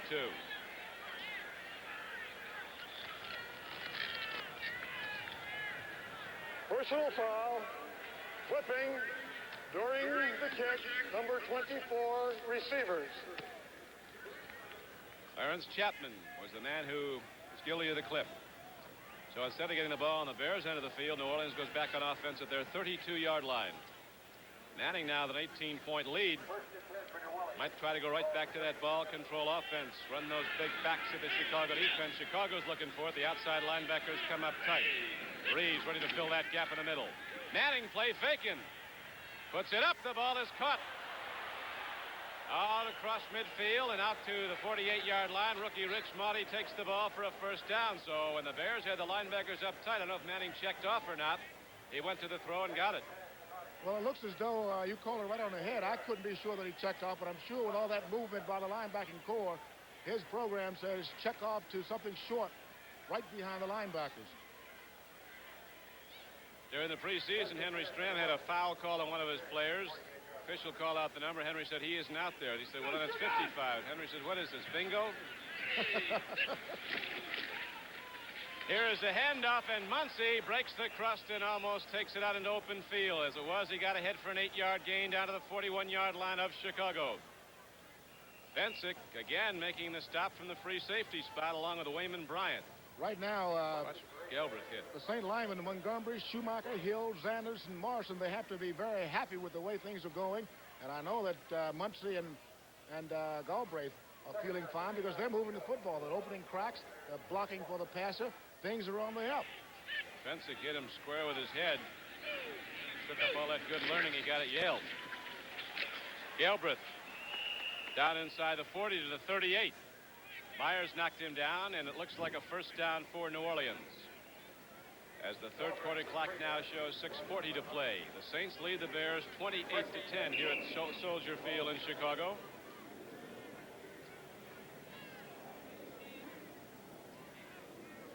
These two teams met here in August in a preseason game. New Orleans won that one 20-14.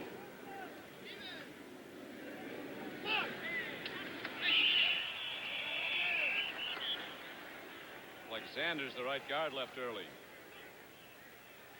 Saints are pointing at the Chicago Bears. There's no way the defense can draw them off unless they come across and hit them.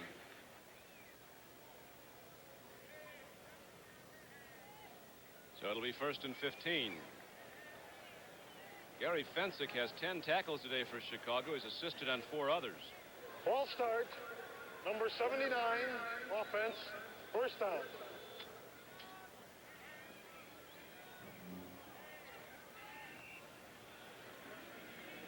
.6:19 left to go now in the third quarter. It'll be first down and 15 for the Saints. Herman lines up tight.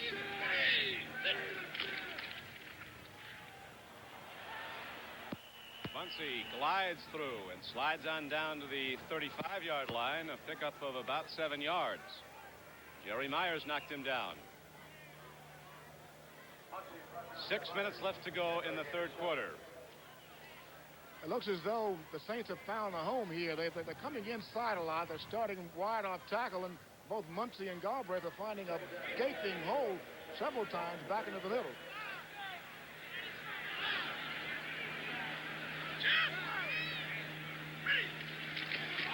First back through is Galbraith. He is knocked down as he gets just inside the 35-yard line of the Bears. This time the Bears said, we've had enough of you running into our middle, and Mr. Reeves filled the gap nicely. So it'll bring up a third down and 7 now for New Orleans at the 35-yard line of Chicago. Saints led at the half 21-10. They've now opened up a 28-10 lead. Archie Manning, the Saints quarterback, has run for 3 touchdowns in this game. He has passed to Muncy for the other. Chicago scored first in the 33-yard pass play. Avellini to Payton. Manning gets time, puts it up. Herman is out there wide open. But the ball came in, as you saw, too deep. So that brings up fourth down. Don Herman, a former New York Giant, turns in. The Bears put a little bit of pressure on Archie Manning. I think he released it a little bit too soon because Herman had a good move going across the middle there on Ellis. And the ball is just a bit too far out front.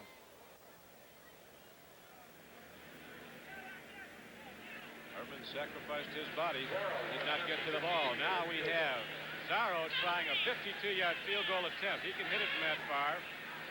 Plus he's got a wind at his back. Hit the crossbar.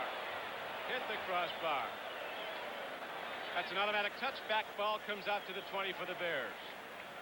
You could try to do that all week and not be able to do it. You tried all year and you won't hit it. So the Saints' 52-yard field goal comes up literally inches short as you see it carom off the crossbar, and Chicago takes over the ball, trailing 28-10.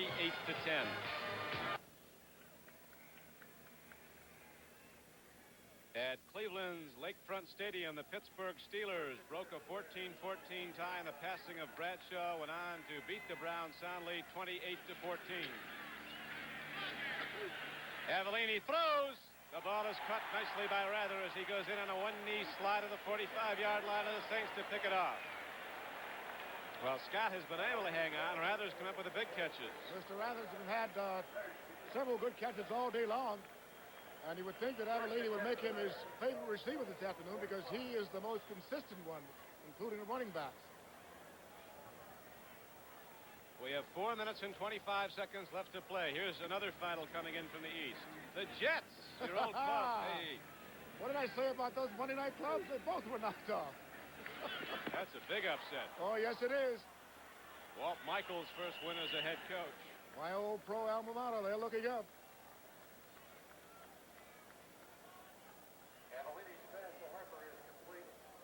Harper got the ball, but it was resulting in no gain as the ball is spotted down at the 45-yard line. That'll bring up second down and 10 for Chicago. Avellini throwing very well for the Chicago Bears in this game. He has hit 9 of 21, but that is really not indicative of his accuracy. 153 yards. He's had 5 drop. He's got to hurry. Here's a penalty marker down as Avellini took a swat from the middle linebacker Fetterswheel. George Hale is just amazing, sitting over next to us in the booth. There's the final. Detroit holding on to beat Philadelphia 17-13. Second down and 20 for the Bears at their 45-yard line. Avellini throws, though it could have been picked off. Derlin Moore and Alex Price were putting a big rush. Clarence Chapman had a play on the ball, but did not get to it. Here is a final Atlanta Falcons with the same people primarily that's been losing for the last 5 years down there. Under new coach Lehman Bennett now win their second game. 17-3 over the Giants. They almost beat Washington last week, routed the Rams the first week.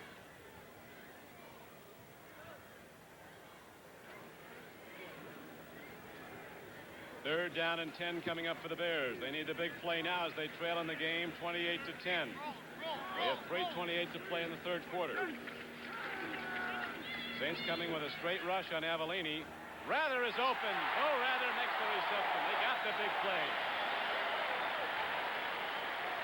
Rather turning in and making the reception. Watch him again. You have to know it. Bo Rather has been the most consistent receiver this afternoon for the Bears, where he runs a little turn in, gets in the nice passing lane. Somebody slips back there, which enables him to get the additional yardage. But a big play for the Bears to keep this drive alive.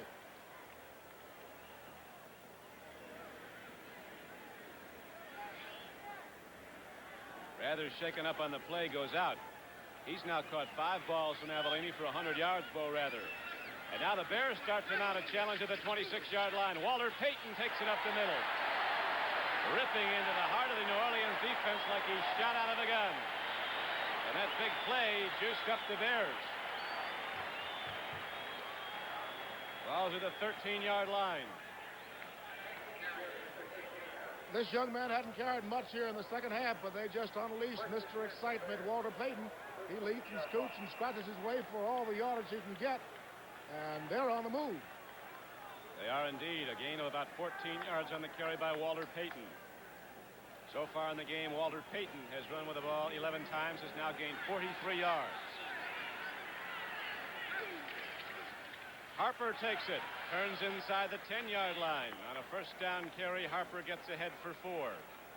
Bob Pollard, number 82, the left end for New Orleans, made the stop as the Bears now closing in on a touchdown. Latta, the tight end, comes in.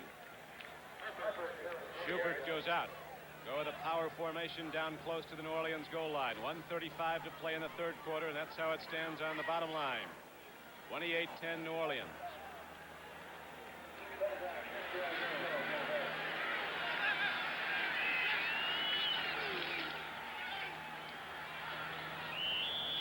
Aloysius Grooms, number 78, caught Walter Payton up in midair, knocked him down. Jim Merlo is also on the stop.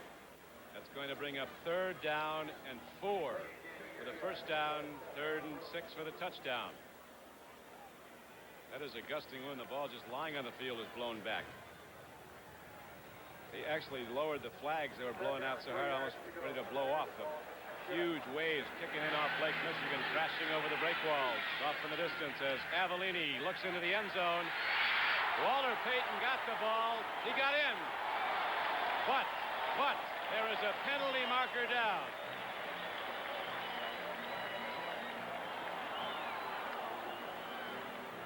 There is a penalty marker down on the play. We'll see who it goes against. The Bears offensive pass interference for a second time down close to the goal line.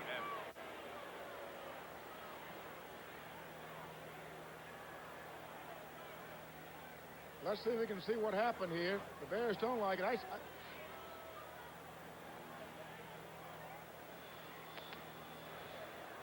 Pass interference, number 85, offense, third down.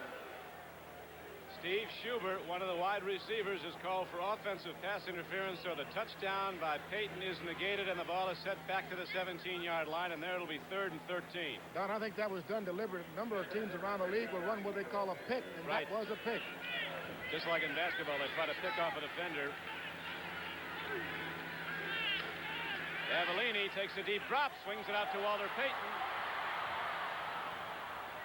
And Payton has run out of bounds at the 15-yard line. Love to watch that guy get his hands on the football.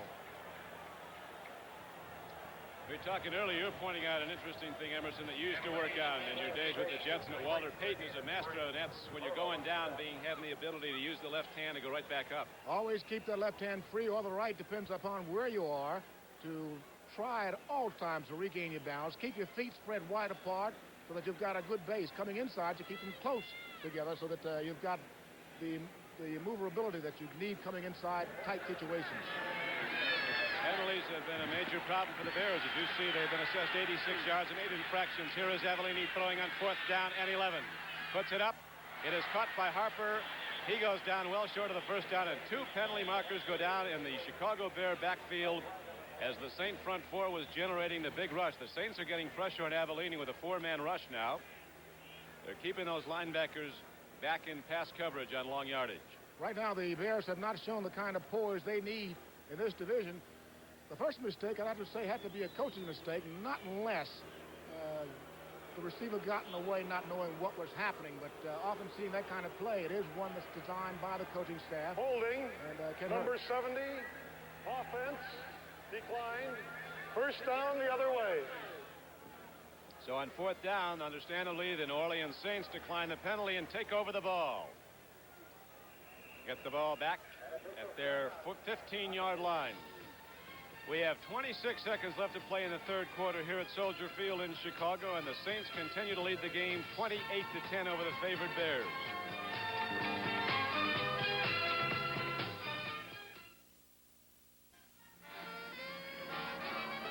We are set now for the start of the 4th quarter here at Chicago with the New Orleans Saints in the process of an upset. Although they're 15 minutes away, a little over that, 26 seconds really left to go in the 3rd quarter before we started up. And the Chicago Bears having trouble getting that consistent offense after they scored early in the game. They've not put up a touchdown. To that first one. Manning puts it up again. Thaxton is out there again. Oh, he dropped the ball at the 48-yard line of Chicago.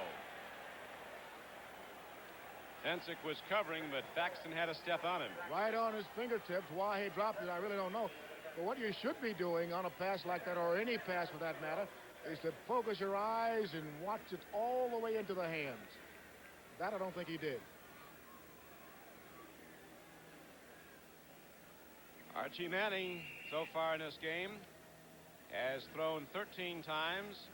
He has completed 7 for 155 yards and the 1 touchdown to Chuck Muncie. Manning has also run 6 times for 41 yards and 3 touchdowns. Galbraith has 58 yards rushing, Muncie 36. Good reception. Oh, that was well done by Thaxton. He knew just where he had to go. On 2nd and 10, he ran just deep enough to get the yardage and then took the ball as Clemens, who's in the game now for Chicago, 43. The regular strong safety hit him, but it's a first down for the Saints. And now the gun sounds, and that is the end of the 3rd quarter with the score. The New Orleans Saints 28, the Chicago Bears 10. We now pause for a word from your local station.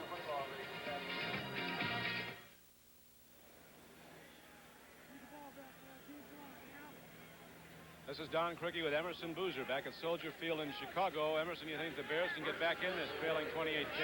Yes, they can. If they're going to maintain that consistency in this division, they're going to have to stand up right now, both defensively and offensively. They just stood up defensively and stood Galbraith up. Houston and Miami. The Dolphins jumping off to a 7-0 lead in the 1st quarter at the Orange Bowl. The Rams have gone in front of the San Francisco 49ers at Los Angeles 3-0 in the 1st quarter. Rams have not beaten the 49ers at Los Angeles since '74. 2nd down and 7 coming up.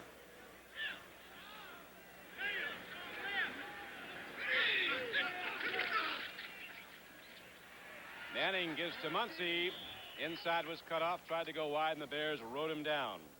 Gary Myers, 74, was on the play along with 68. Jim Osborne. The Bears are doing exactly what they have to do at this point. That is not allow the Saints to move offensively, then turn the ball over as readily as they can to their offensive unit, and then the unit must do their stuff, moving the ball down the field. If not, it could be a disappointing afternoon. New Orleans has converted 8 of 14 third downs in this game. Converse to that is the Bears' numbers. They've converted only 2 of 12 third downs.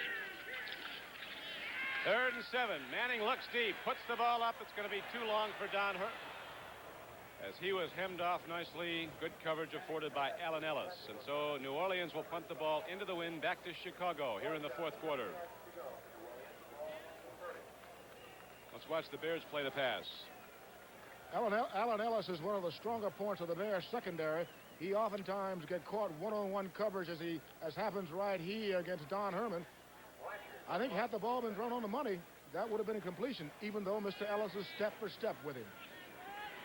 Blanchard ready to punt into the wind, and it is a strong wind. Look at that. Just stopped it cold. Ball hops down at the 44-yard line, takes a little Saint roll now, pretty good one, and goes down to about the 37-yard line as Greg Boykin and the Chicago Bears square off Jerry Muckensturm. Now the Bears down by 18 points early in the fourth quarter. We'll go back on offense, 1st and 10.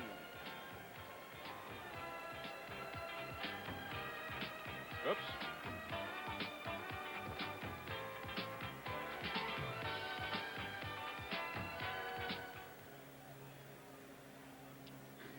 Bob Avellini.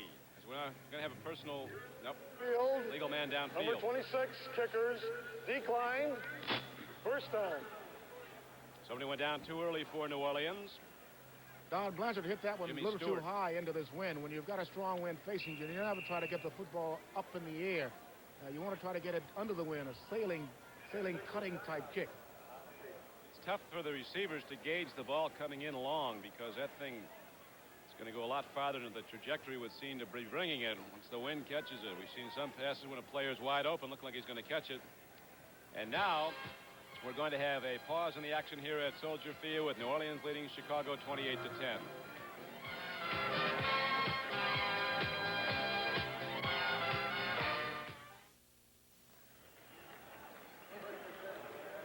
A lot of the old Chicago Bear All-Pros are gathered here today on the annual Bear Reunion Day. Players from far back as the early 20s, players like Hall of Famer Ed Healy, George Connor.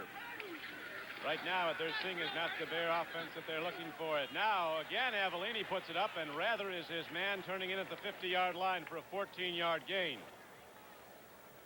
Cassidy and Christ were on the stop for the Saints, but the big gainer is downfield to the 50-yard line. And here is Baltimore leading Buffalo 17-7 in the third quarter. Colts looking to annex their third win. Washington leads St. Louis 7-0 at Washington.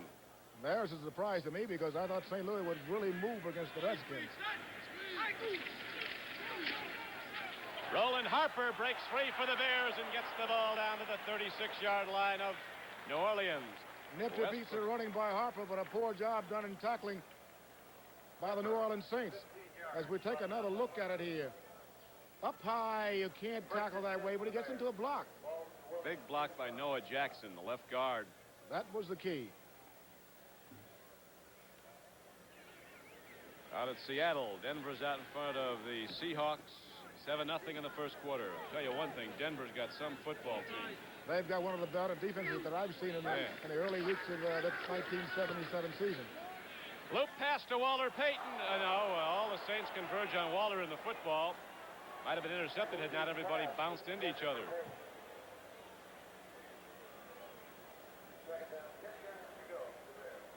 A rather dangerously thrown pass.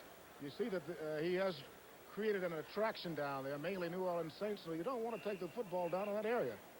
Luckily, there was no interception.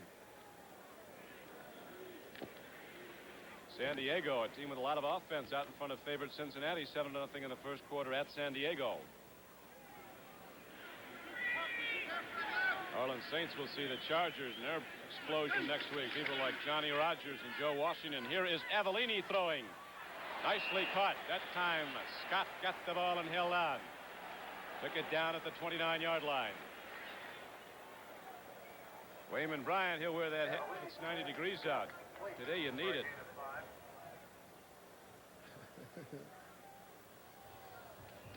I want to remind our viewers here right in Chicago, watching on WBBM TV, because we are able to bring you the Bears home game, the second game of today's doubleheader on CBS will not be seen in Chicago. That's due to the provisions of the CBS NFL contract. Third down and 5 now for the Chicago Bears, 30-yard line of New Orleans. Saints lead the game 28-10 in the fourth quarter. Boy, Payton took a few shots there. Look at that guy work. He was stopped cold at the line of scrimmage, he might have gotten the first down. Now he's just short of it. Guy's a football player. It looked as though he was in trouble getting right, almost too close on his guards. As you might notice, he keeps a hand on his guard to make sure that he got a little bit of distance, but it gets crowded there. So with the strength and determination of Peyton, he keeps on working. Fine effort.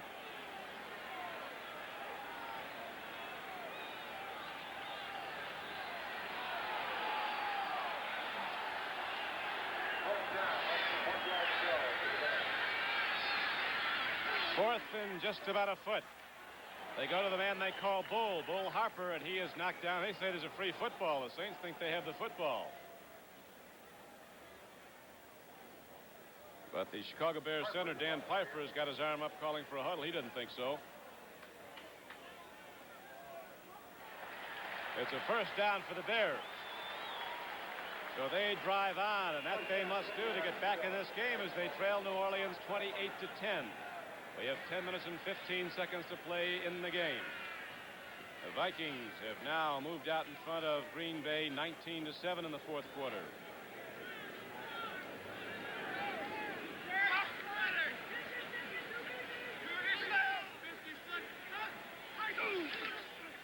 Pitch back to Peyton. They got him hemmed off, so Walter Payton puts his head down, goes headlong into a linebacker.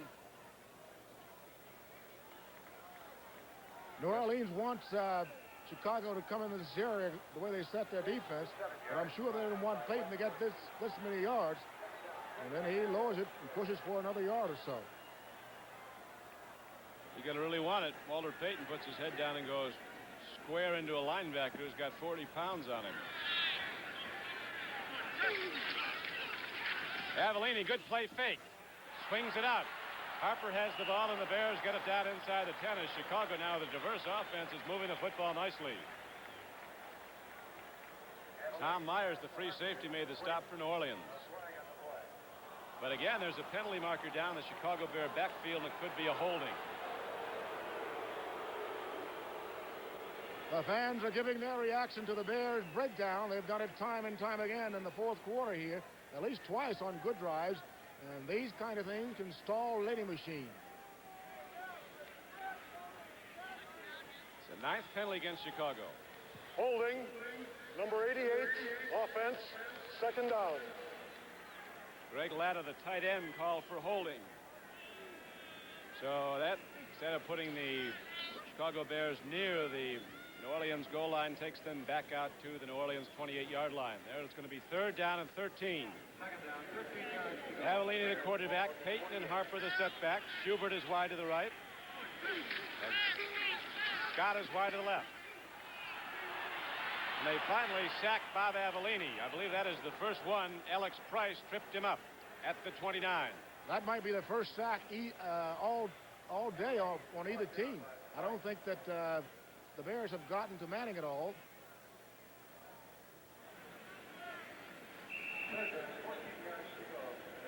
So that brings up 3rd down now and 14 yards to go for the first down for Chicago. The ball just outside the New Orleans 28.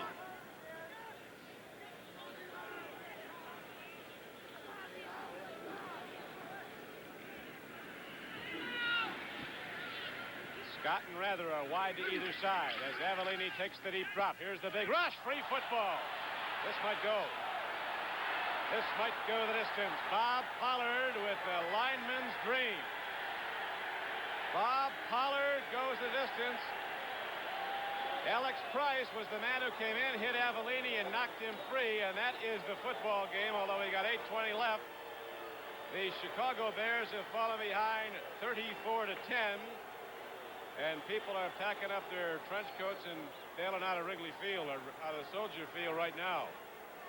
Bob Pollard, the Saints' defensive captain, he's their most consistent player in that defensive line, rather. Probably the best player on the defensive front here. He picks it up, and as Don has said, every lineman dreams of picking up a fumble or grabbing off an interception and running the distance with it. All those ball control drills, they roll them at the linemen, get their hands ready to pick it up, and I'll tell you one thing, when Bob Pollard got his hands on it, he knew what to do with it. The extra point is drilled up and good by Zarro, and all of a sudden the New Orleans Saints, after 2 off weeks, are ripping it open here at Chicago as they are routing the Bears 35-10.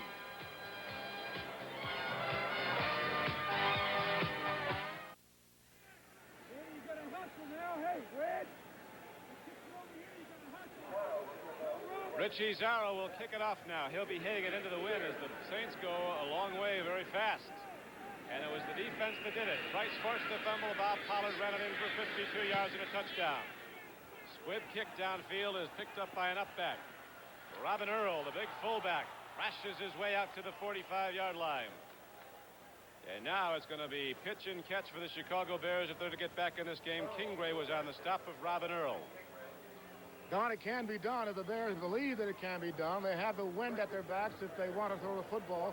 This is why they opted to have the wind at their back at the start of the ball game, because anything can happen down in the fourth quarter. And they must throw the ball now with the wind at their back. 8 minutes and 13 seconds left to play in the game. Avellini brings his team out of the huddle. Bob Avellini.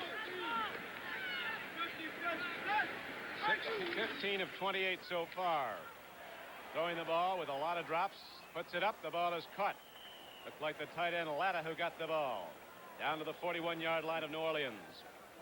But the clock continues to run, and right now it's working against the Chicago Bears. 7:55 to play in the game. New Orleans 35. The Chicago Bears 10. Nobody expected this.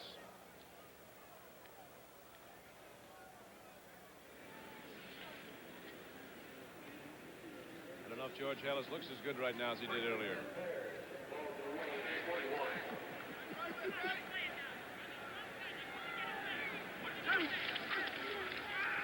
Avellini puts it up. Ball is tipped and incomplete. Alex Price forced the fumble that set up Pollard's touchdown run a short time ago. Also got that ball. This is a defensive lineman's dream, having a quarterback at a position knowing that he has to throw the football. At the moment, the Green Bay Packers are losing to the Minnesota Vikings, so the Vikings appear en route to upping their record to 2-1. The Lions are 2-1. They beat Philadelphia today.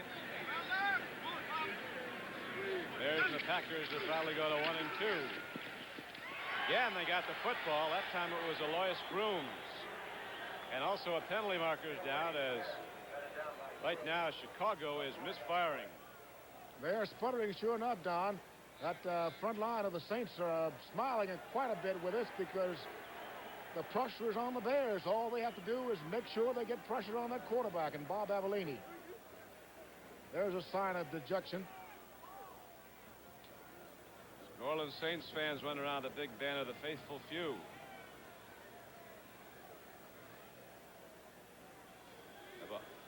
Here's the penalty. Holding, number 64, offense, second down. Ted Albrecht accused of the penalty, and so the ball is set back to the 49-yard line. Second down and 20 for Avellini and the Bears offense.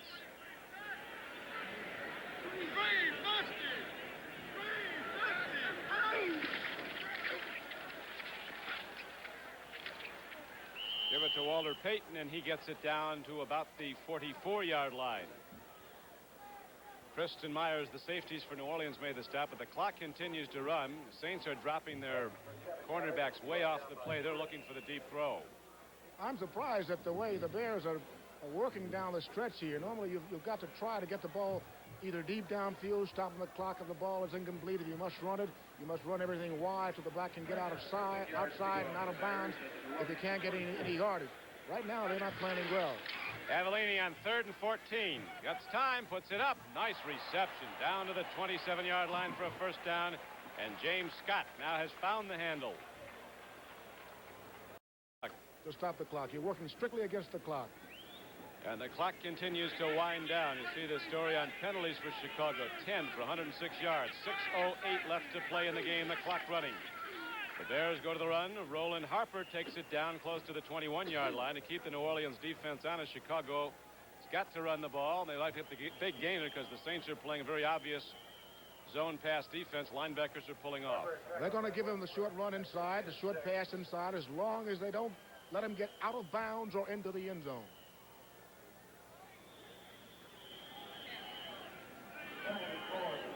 chances of the Bears coming back to win this game are just about none at all. 5:35 to play, 35-10 New Orleans. Pitch back goes to Walter Payton. Look at that run. Payton's going to take it in for a touchdown. He's had a lot of great runs. None any better than that. And that's one of them.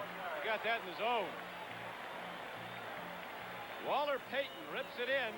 That makes it a 35-16 game. Payton now has 84 yards in 16 carries. That one was good for 21 yards and a touchdown. Don, this is art in motion.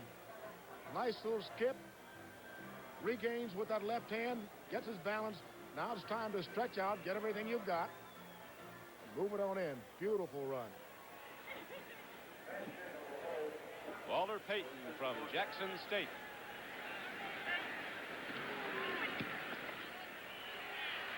Extra point is up and good, and it's a 35-17 game, and with 5:27 left to play, New Orleans with the big lead will also get the football back, and they will be running it.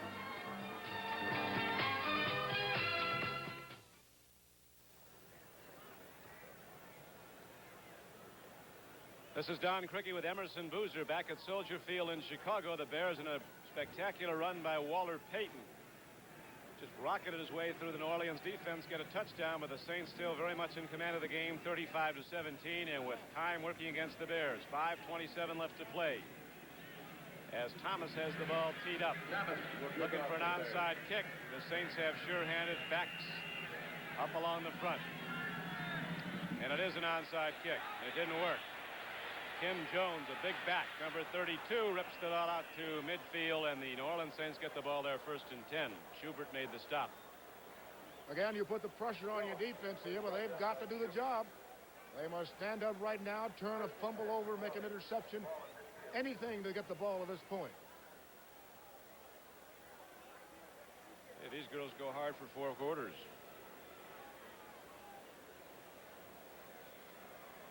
Buffalo has gotten back into the game at Baltimore now, trailing the Colts 17-14, and San Francisco has gone in front of the Los Angeles Rams 7-3 in the first quarter.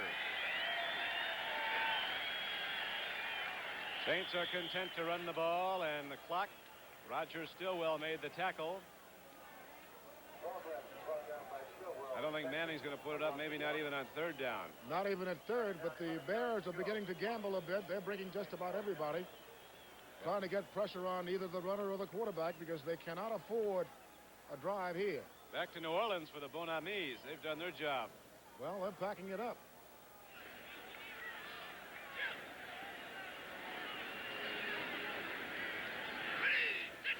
Second and 11. Swing pass goes out to Muncie. That stops the clock for Chicago. 4:41 left to play, and it'll bring up 3rd down and 11. Walter Payton itching to get back in there with the Chicago offense. But time very much against Payton and the Bears right now. 35-17. There's Henry Stram, who has been under the gun after a very off week last week against Detroit. Denver leads Seattle 10-7 in the first quarter. Stram says, we know what we have to do to win here, and 2 games don't make a season. Give us some time and watch. Well, they've done it today. Manning trying to burn Paxton. Apparently Manning isn't going to run the football, going to try to burn him some more. Well, he had recognized the blitz coming. Galbraith from Muncie picked up the safety blitz very well, so he thought he had a shot of going up top since there's only one man covering down the field in the middle. The Saints had given up 711 yards in their first 2 games this season, but they have been much tougher this week. The Bears with 126 yards rushing. Rathers had the big game receiving for Chicago, 6 for 113 yards. Blanchard gets set to punt, hits it into the wind, and that wind is really strong as you see the ball go out of bounds.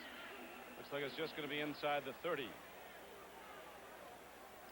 Right at the 30. And there's also a penalty marker down in the play. The clock is stopped, 4:30 left to play in the game. New Orleans leading Chicago 35-17. It's a brisk day now. Temperatures have dropped into the 40s here at Chicago, and the winds are coming in stronger than at the outset of the game. They've been blowing the whole game. Have a personal foul. The Saints have turned over, created a big mistake here. I think it's on number 54, Pat Hughes. There was a little tussle that you might not have seen by one of the Bears and Pat Hughes, and I noticed that Pat Hughes had the guy by the face mask.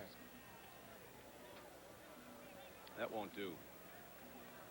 You don't want to do anything to hurt your ball club, be it jumping off sides, dropping a pass, creating unnecessary roughness, nothing at all. The guy really hurts is the guys wearing the other helmet. Those are the ones that get you.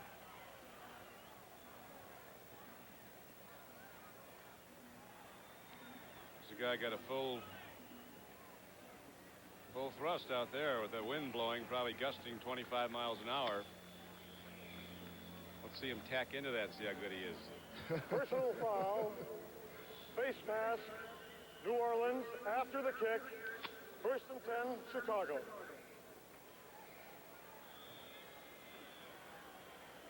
So the Bears get the ball now at their 46-yard line, just across the 46.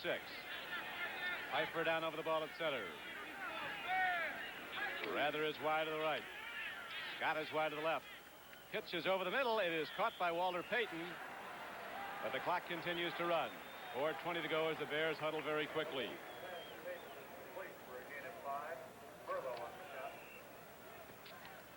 Talking about how good George Halas looks, Emerson, he calls to mind the great line of Moose Krause down at Notre Dame. Said, oh, yeah. Man goes through 3 stages in his life. Youth, middle age, and gee, you look good.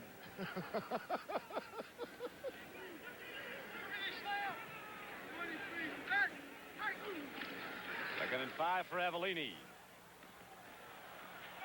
Downfield, tip ball incomplete at the 20. That's going to bring up 3rd down and 5. Steve Schubert was the intended receiver for the Bears. Normally an expert on the special teams of Chicago, and they're running a lot of deep patterns, the Bears are, so they're alternating wide receivers, giving guys either Rather, Schubert, Scott, all going deep. They have to do that now as they trail the New Orleans Saints 35-17 with 3:47 left to play.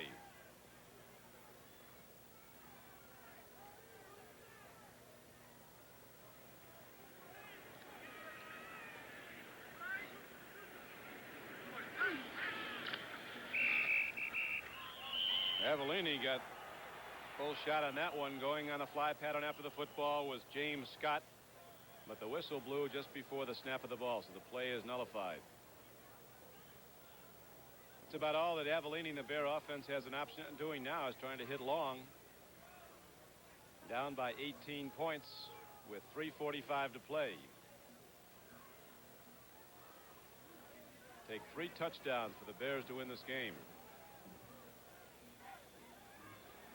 The whistle was blown from that end of the football field. We thought it was a delay of game. It is not. The down will be repeated. Full 30-second count. Some of the Bear fans resorting to the arcane now to try to help them out, blowing whistles in the end zone. Here's a final in from Bloomington, Minnesota. The Minnesota Vikings beat the Green Bay Packers 19-7. So the Vikings go up 2-1 in the NFC Central Division. The Packers fall to 1-2. Lions are 2-1. The Bears will be 1-2 unless something miraculous for them happens.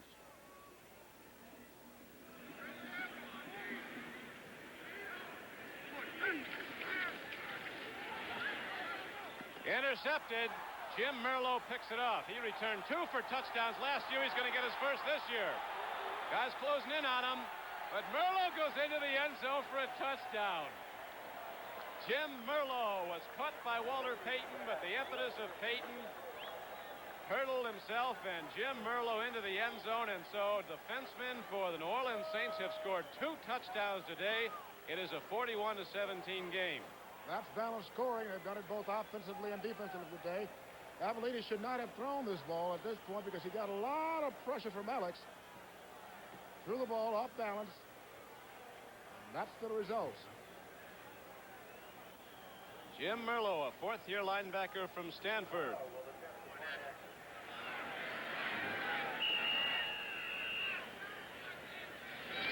Extra point by Richie Zarro is up and good. And we have a 42-17 score on the board, and any Bear fans that thought Chicago had a chance are firmly convinced now they do not, as Soldier Field is emptying out.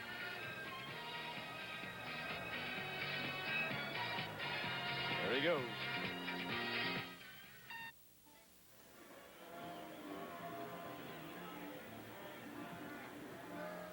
We are back at Soldier Field in Chicago as the north winds blow harder on the Chicago Bears, especially New Orleans, coming from a 90-degree climate. They've had a heat wave in Louisiana, tearing it right up in this chill Illinois air. And here is the kick downfield, picked up by Art Best to the 15-yard line. And Best is out to the 28-yard line, and there the Bears will go on offense, 1st and 10, with very little hope left, as they trail 42-17. James Hunt has won at Watkins Glen, the U.S. Grand Prix. You'll be seeing highlights of that event next Saturday on the CBS Sports Spectacular. Mario Andretti finished 2nd, Jody Scheckter was 3rd, and Niki Lauda was 4th. The Hall of Fame of great drivers, the top 4 finishers. Roland Harper takes the handoff, runs it up the middle, and gets the ball out to the 37-yard line. Coach Jack Pardee never says die. He still has his offensive unit, starting offensive unit, on the field, even though they don't have an outside chance of overtaking the Saints at this point. Clock is down, close to 3 minutes to go in the game and running. Avellini comes out of the huddle now. 2 wide receivers go out to the left, Scott and Schubert. Pitch back to Payton. Walter Payton, look at this kid play football.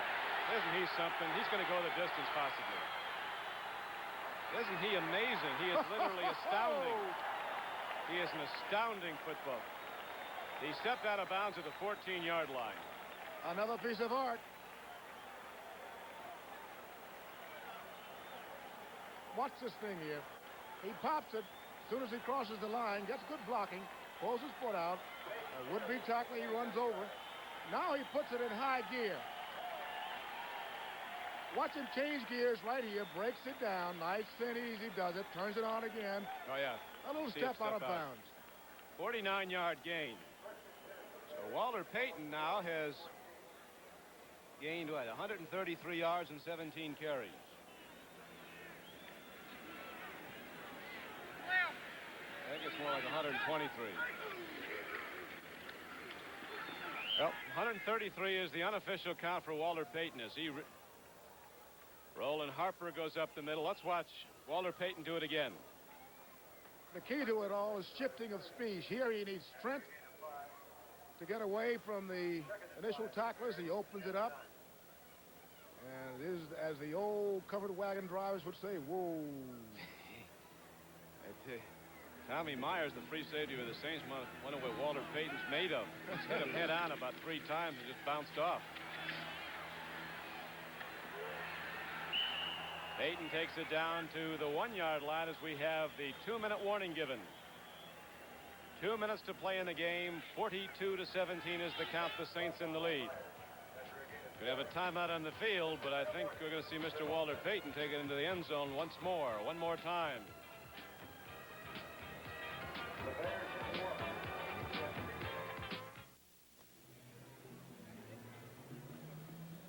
We are back now, heading down the stretch at Soldier Field. 2 minutes to play in the game. The Bears have the ball at the 2-yard line of New Orleans, as Walter Payton has now rushed for 140 yards for Chicago. He had 160 in the opener against the Lions. Got 336 for 3 games. I guess that certifies you as a football player. Harper runs. He did not get there apparently. Head linesman moves in, signals the ball just inside the 1-yard line. And the clock continues to wind down. 1:48 to play as Schubert comes in with a play for Avellini. Ryan Baschnagel goes out. 2nd and goal at the 1-yard line.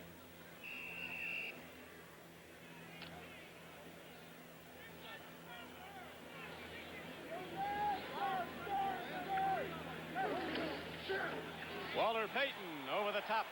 Touchdown, Chicago. 1:26 to play. The Bears put up some more points, but they're still way short of New Orleans. It's a 42-23 game. The Saints in the lead. This was also a great effort by Peyton, only needing a yard out. He turns his body loose, gives it up, gets over the top, comes head first, lands on the shoulder, neck, head, everything. That's what you call turning the body loose. Bounces right up like a greyhound now. Up and over.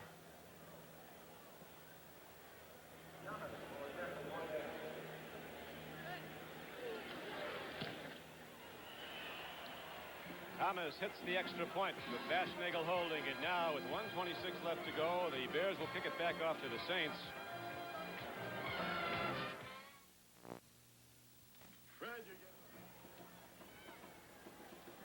Chuck Muncie is back deep now with Mike Strawn. Saints have their onside kick return unit in. Everybody in there is either defensive back, an end, or a running back. People who can handle the football, the skilled positions, as it were.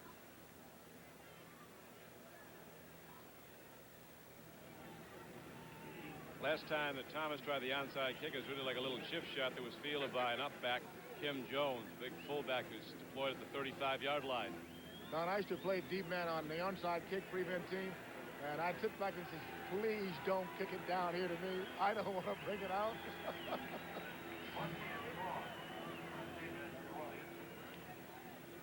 I'll tell you, you took pretty good care of that Namath. He was very glad to see you last week. Yeah, we've had some good days working together, trying to get a good passing attack. Plus, I think he made my career a little bit longer. And I ran as much as one of these carriers here, I don't think I would have been around that long, because running backs do take a beating, and being a pass protector, you can stay around much longer. You kept him around, too, picking up those linebackers. Oh, the kick squirms on through. So we delay the inevitable a bit longer. They'll kick it over. I'm sure Mr. Muncie didn't want it. He's sitting back there and hoping the ball does not come that far downfield, not really ready for it, but played it wisely. Let the ball go out of bounds. Now it must be done over. I'd like to thank some of those who've assisted us here today in the booth. Dave Bossings and Terry Kane. Father Phil Shalala. And downstairs, our producer David Fox, our director Chris Erskine, associate producer Phil Ruskin, and the fabled Nick Rivas. 1:26 to go. 42-24 is the score. The Saints in the lead. What in the world could the Chicago Bears be huddling about? Come on, Don. Oh, sir, they're in an extensive huddle.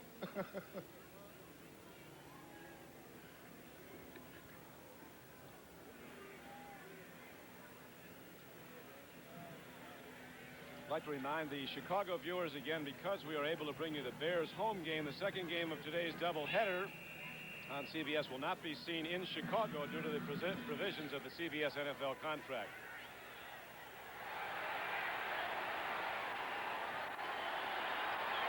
Bears, I tell you, they feel they still got a shot. 1:23 to go.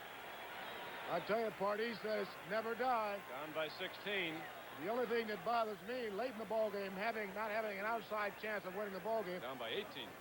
You risk a piece of property like Walter Payton and Avellini, a number of good ball players on the field late in the ball game. Anything can happen.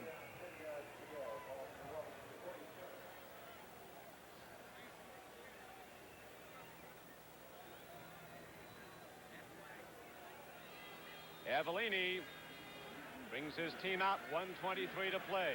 42-24 New Orleans. Down the middle. On a crossing pattern, Latta, the tight end, was the deep man. The clock is stopped with 1:18 to play now. Final score in. Dallas beats Tampa Bay 23-7. Don, I can remember losing a football game. The Jets were up by 3 touchdowns. We were right at 2 minutes to go in the ball game. We lost the game by 2 touchdowns, I think it was. You were up by 3 with 2 minutes to go? With 2 minutes to go out in Oakland, and they later turned it the Heidi game. You better run this by us again. You're up by 3 touchdowns with 2 minutes to go, and you lost by 2 touchdowns? Lost the ball game by 2. You guys must have got fired after that one. Brian Bashnagel got it, but on the one hop. He's 3rd down and 10 now for Chicago at the 47-yard line of New Orleans.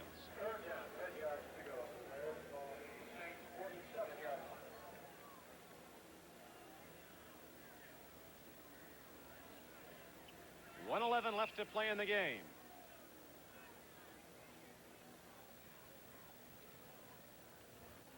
Henry Stram with his little computer printout.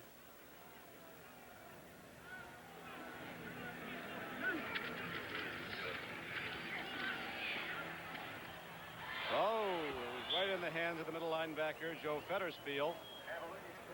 He could have ended it all. L.A. and San Francisco. Now Los Angeles has scored a touchdown to come from 7-3 deficit to take a 10-7 lead. 1:06 left to play here at Soldier Field in Chicago. The Bears desperately trying to put up points as they are out of the game at the moment, 42-24 with only 1:06 left to play. New Orleans really broke it open on a pair of touchdowns by defensive players. Bob Pollard, defensive end, scooping up a fumble. Jim Merlo, a linebacker, returning an interception. Cavallini's got a fire. He doesn't get it there. That was a 4th down. And so the Saints offense come out to run out the game. 59 seconds to play, and New Orleans with 4 downs. Next Saturday at 4:30 on the CBS Sports Spectacular, highlights of the U.S. Grand Prix run today at Watkins Glen and won by James Hunt. An all-star driving field in that event. You'll see live the World Middleweight Full Contact Karate Championship with the world champion Bill Superfoot Wallace defending his title against Pat Worley. Wallace is a guy who has been timed delivering his right foot to somebody's head at 60 miles an hour. Did you say Bill Thunderfoot or Tenderfoot? Superfoot. Superfoot. I'm wrong on both hard parts. foot. You'll also see the second week of competition in the World's Strongest Men. This week we've been steel bars. The object of this event is to press the end of a steel bar together, beginning with 1/3/8 of an inch in diameter and 4 feet long, and progressing up to 3/4 of an inch in diameter, 4 feet long. Godzilla's 2-1 to win that. 2nd down and 10 now for New Orleans as they're content to run it down. The Bears taking a timeout to stop the clock, looking to get the football back. They're going to play it right out, the Chicago Bears. So certainly can't fault them for. But New Orleans is going to win on an upset here today as they go on back to New Orleans to play San Diego next Sunday, and the Chicago Bears will be going against the Los Angeles Rams a week from tomorrow night here at Soldier Field. Once he goes in a run, advances the ball out to the 49-yard line. Clock winding down, 42 seconds, 41 seconds. It'll be a happy ride back to New Orleans for the Saints, but rather sad stay here in Chicago for the Bears, but they must forget about this one and make preparations for next week. That's about all you can do when you have the bad days. That's it. You've got to get it out of your mind as quickly as possible. Unfortunately, they have to relive this thing again tomorrow or no later than Tuesday when watching their films.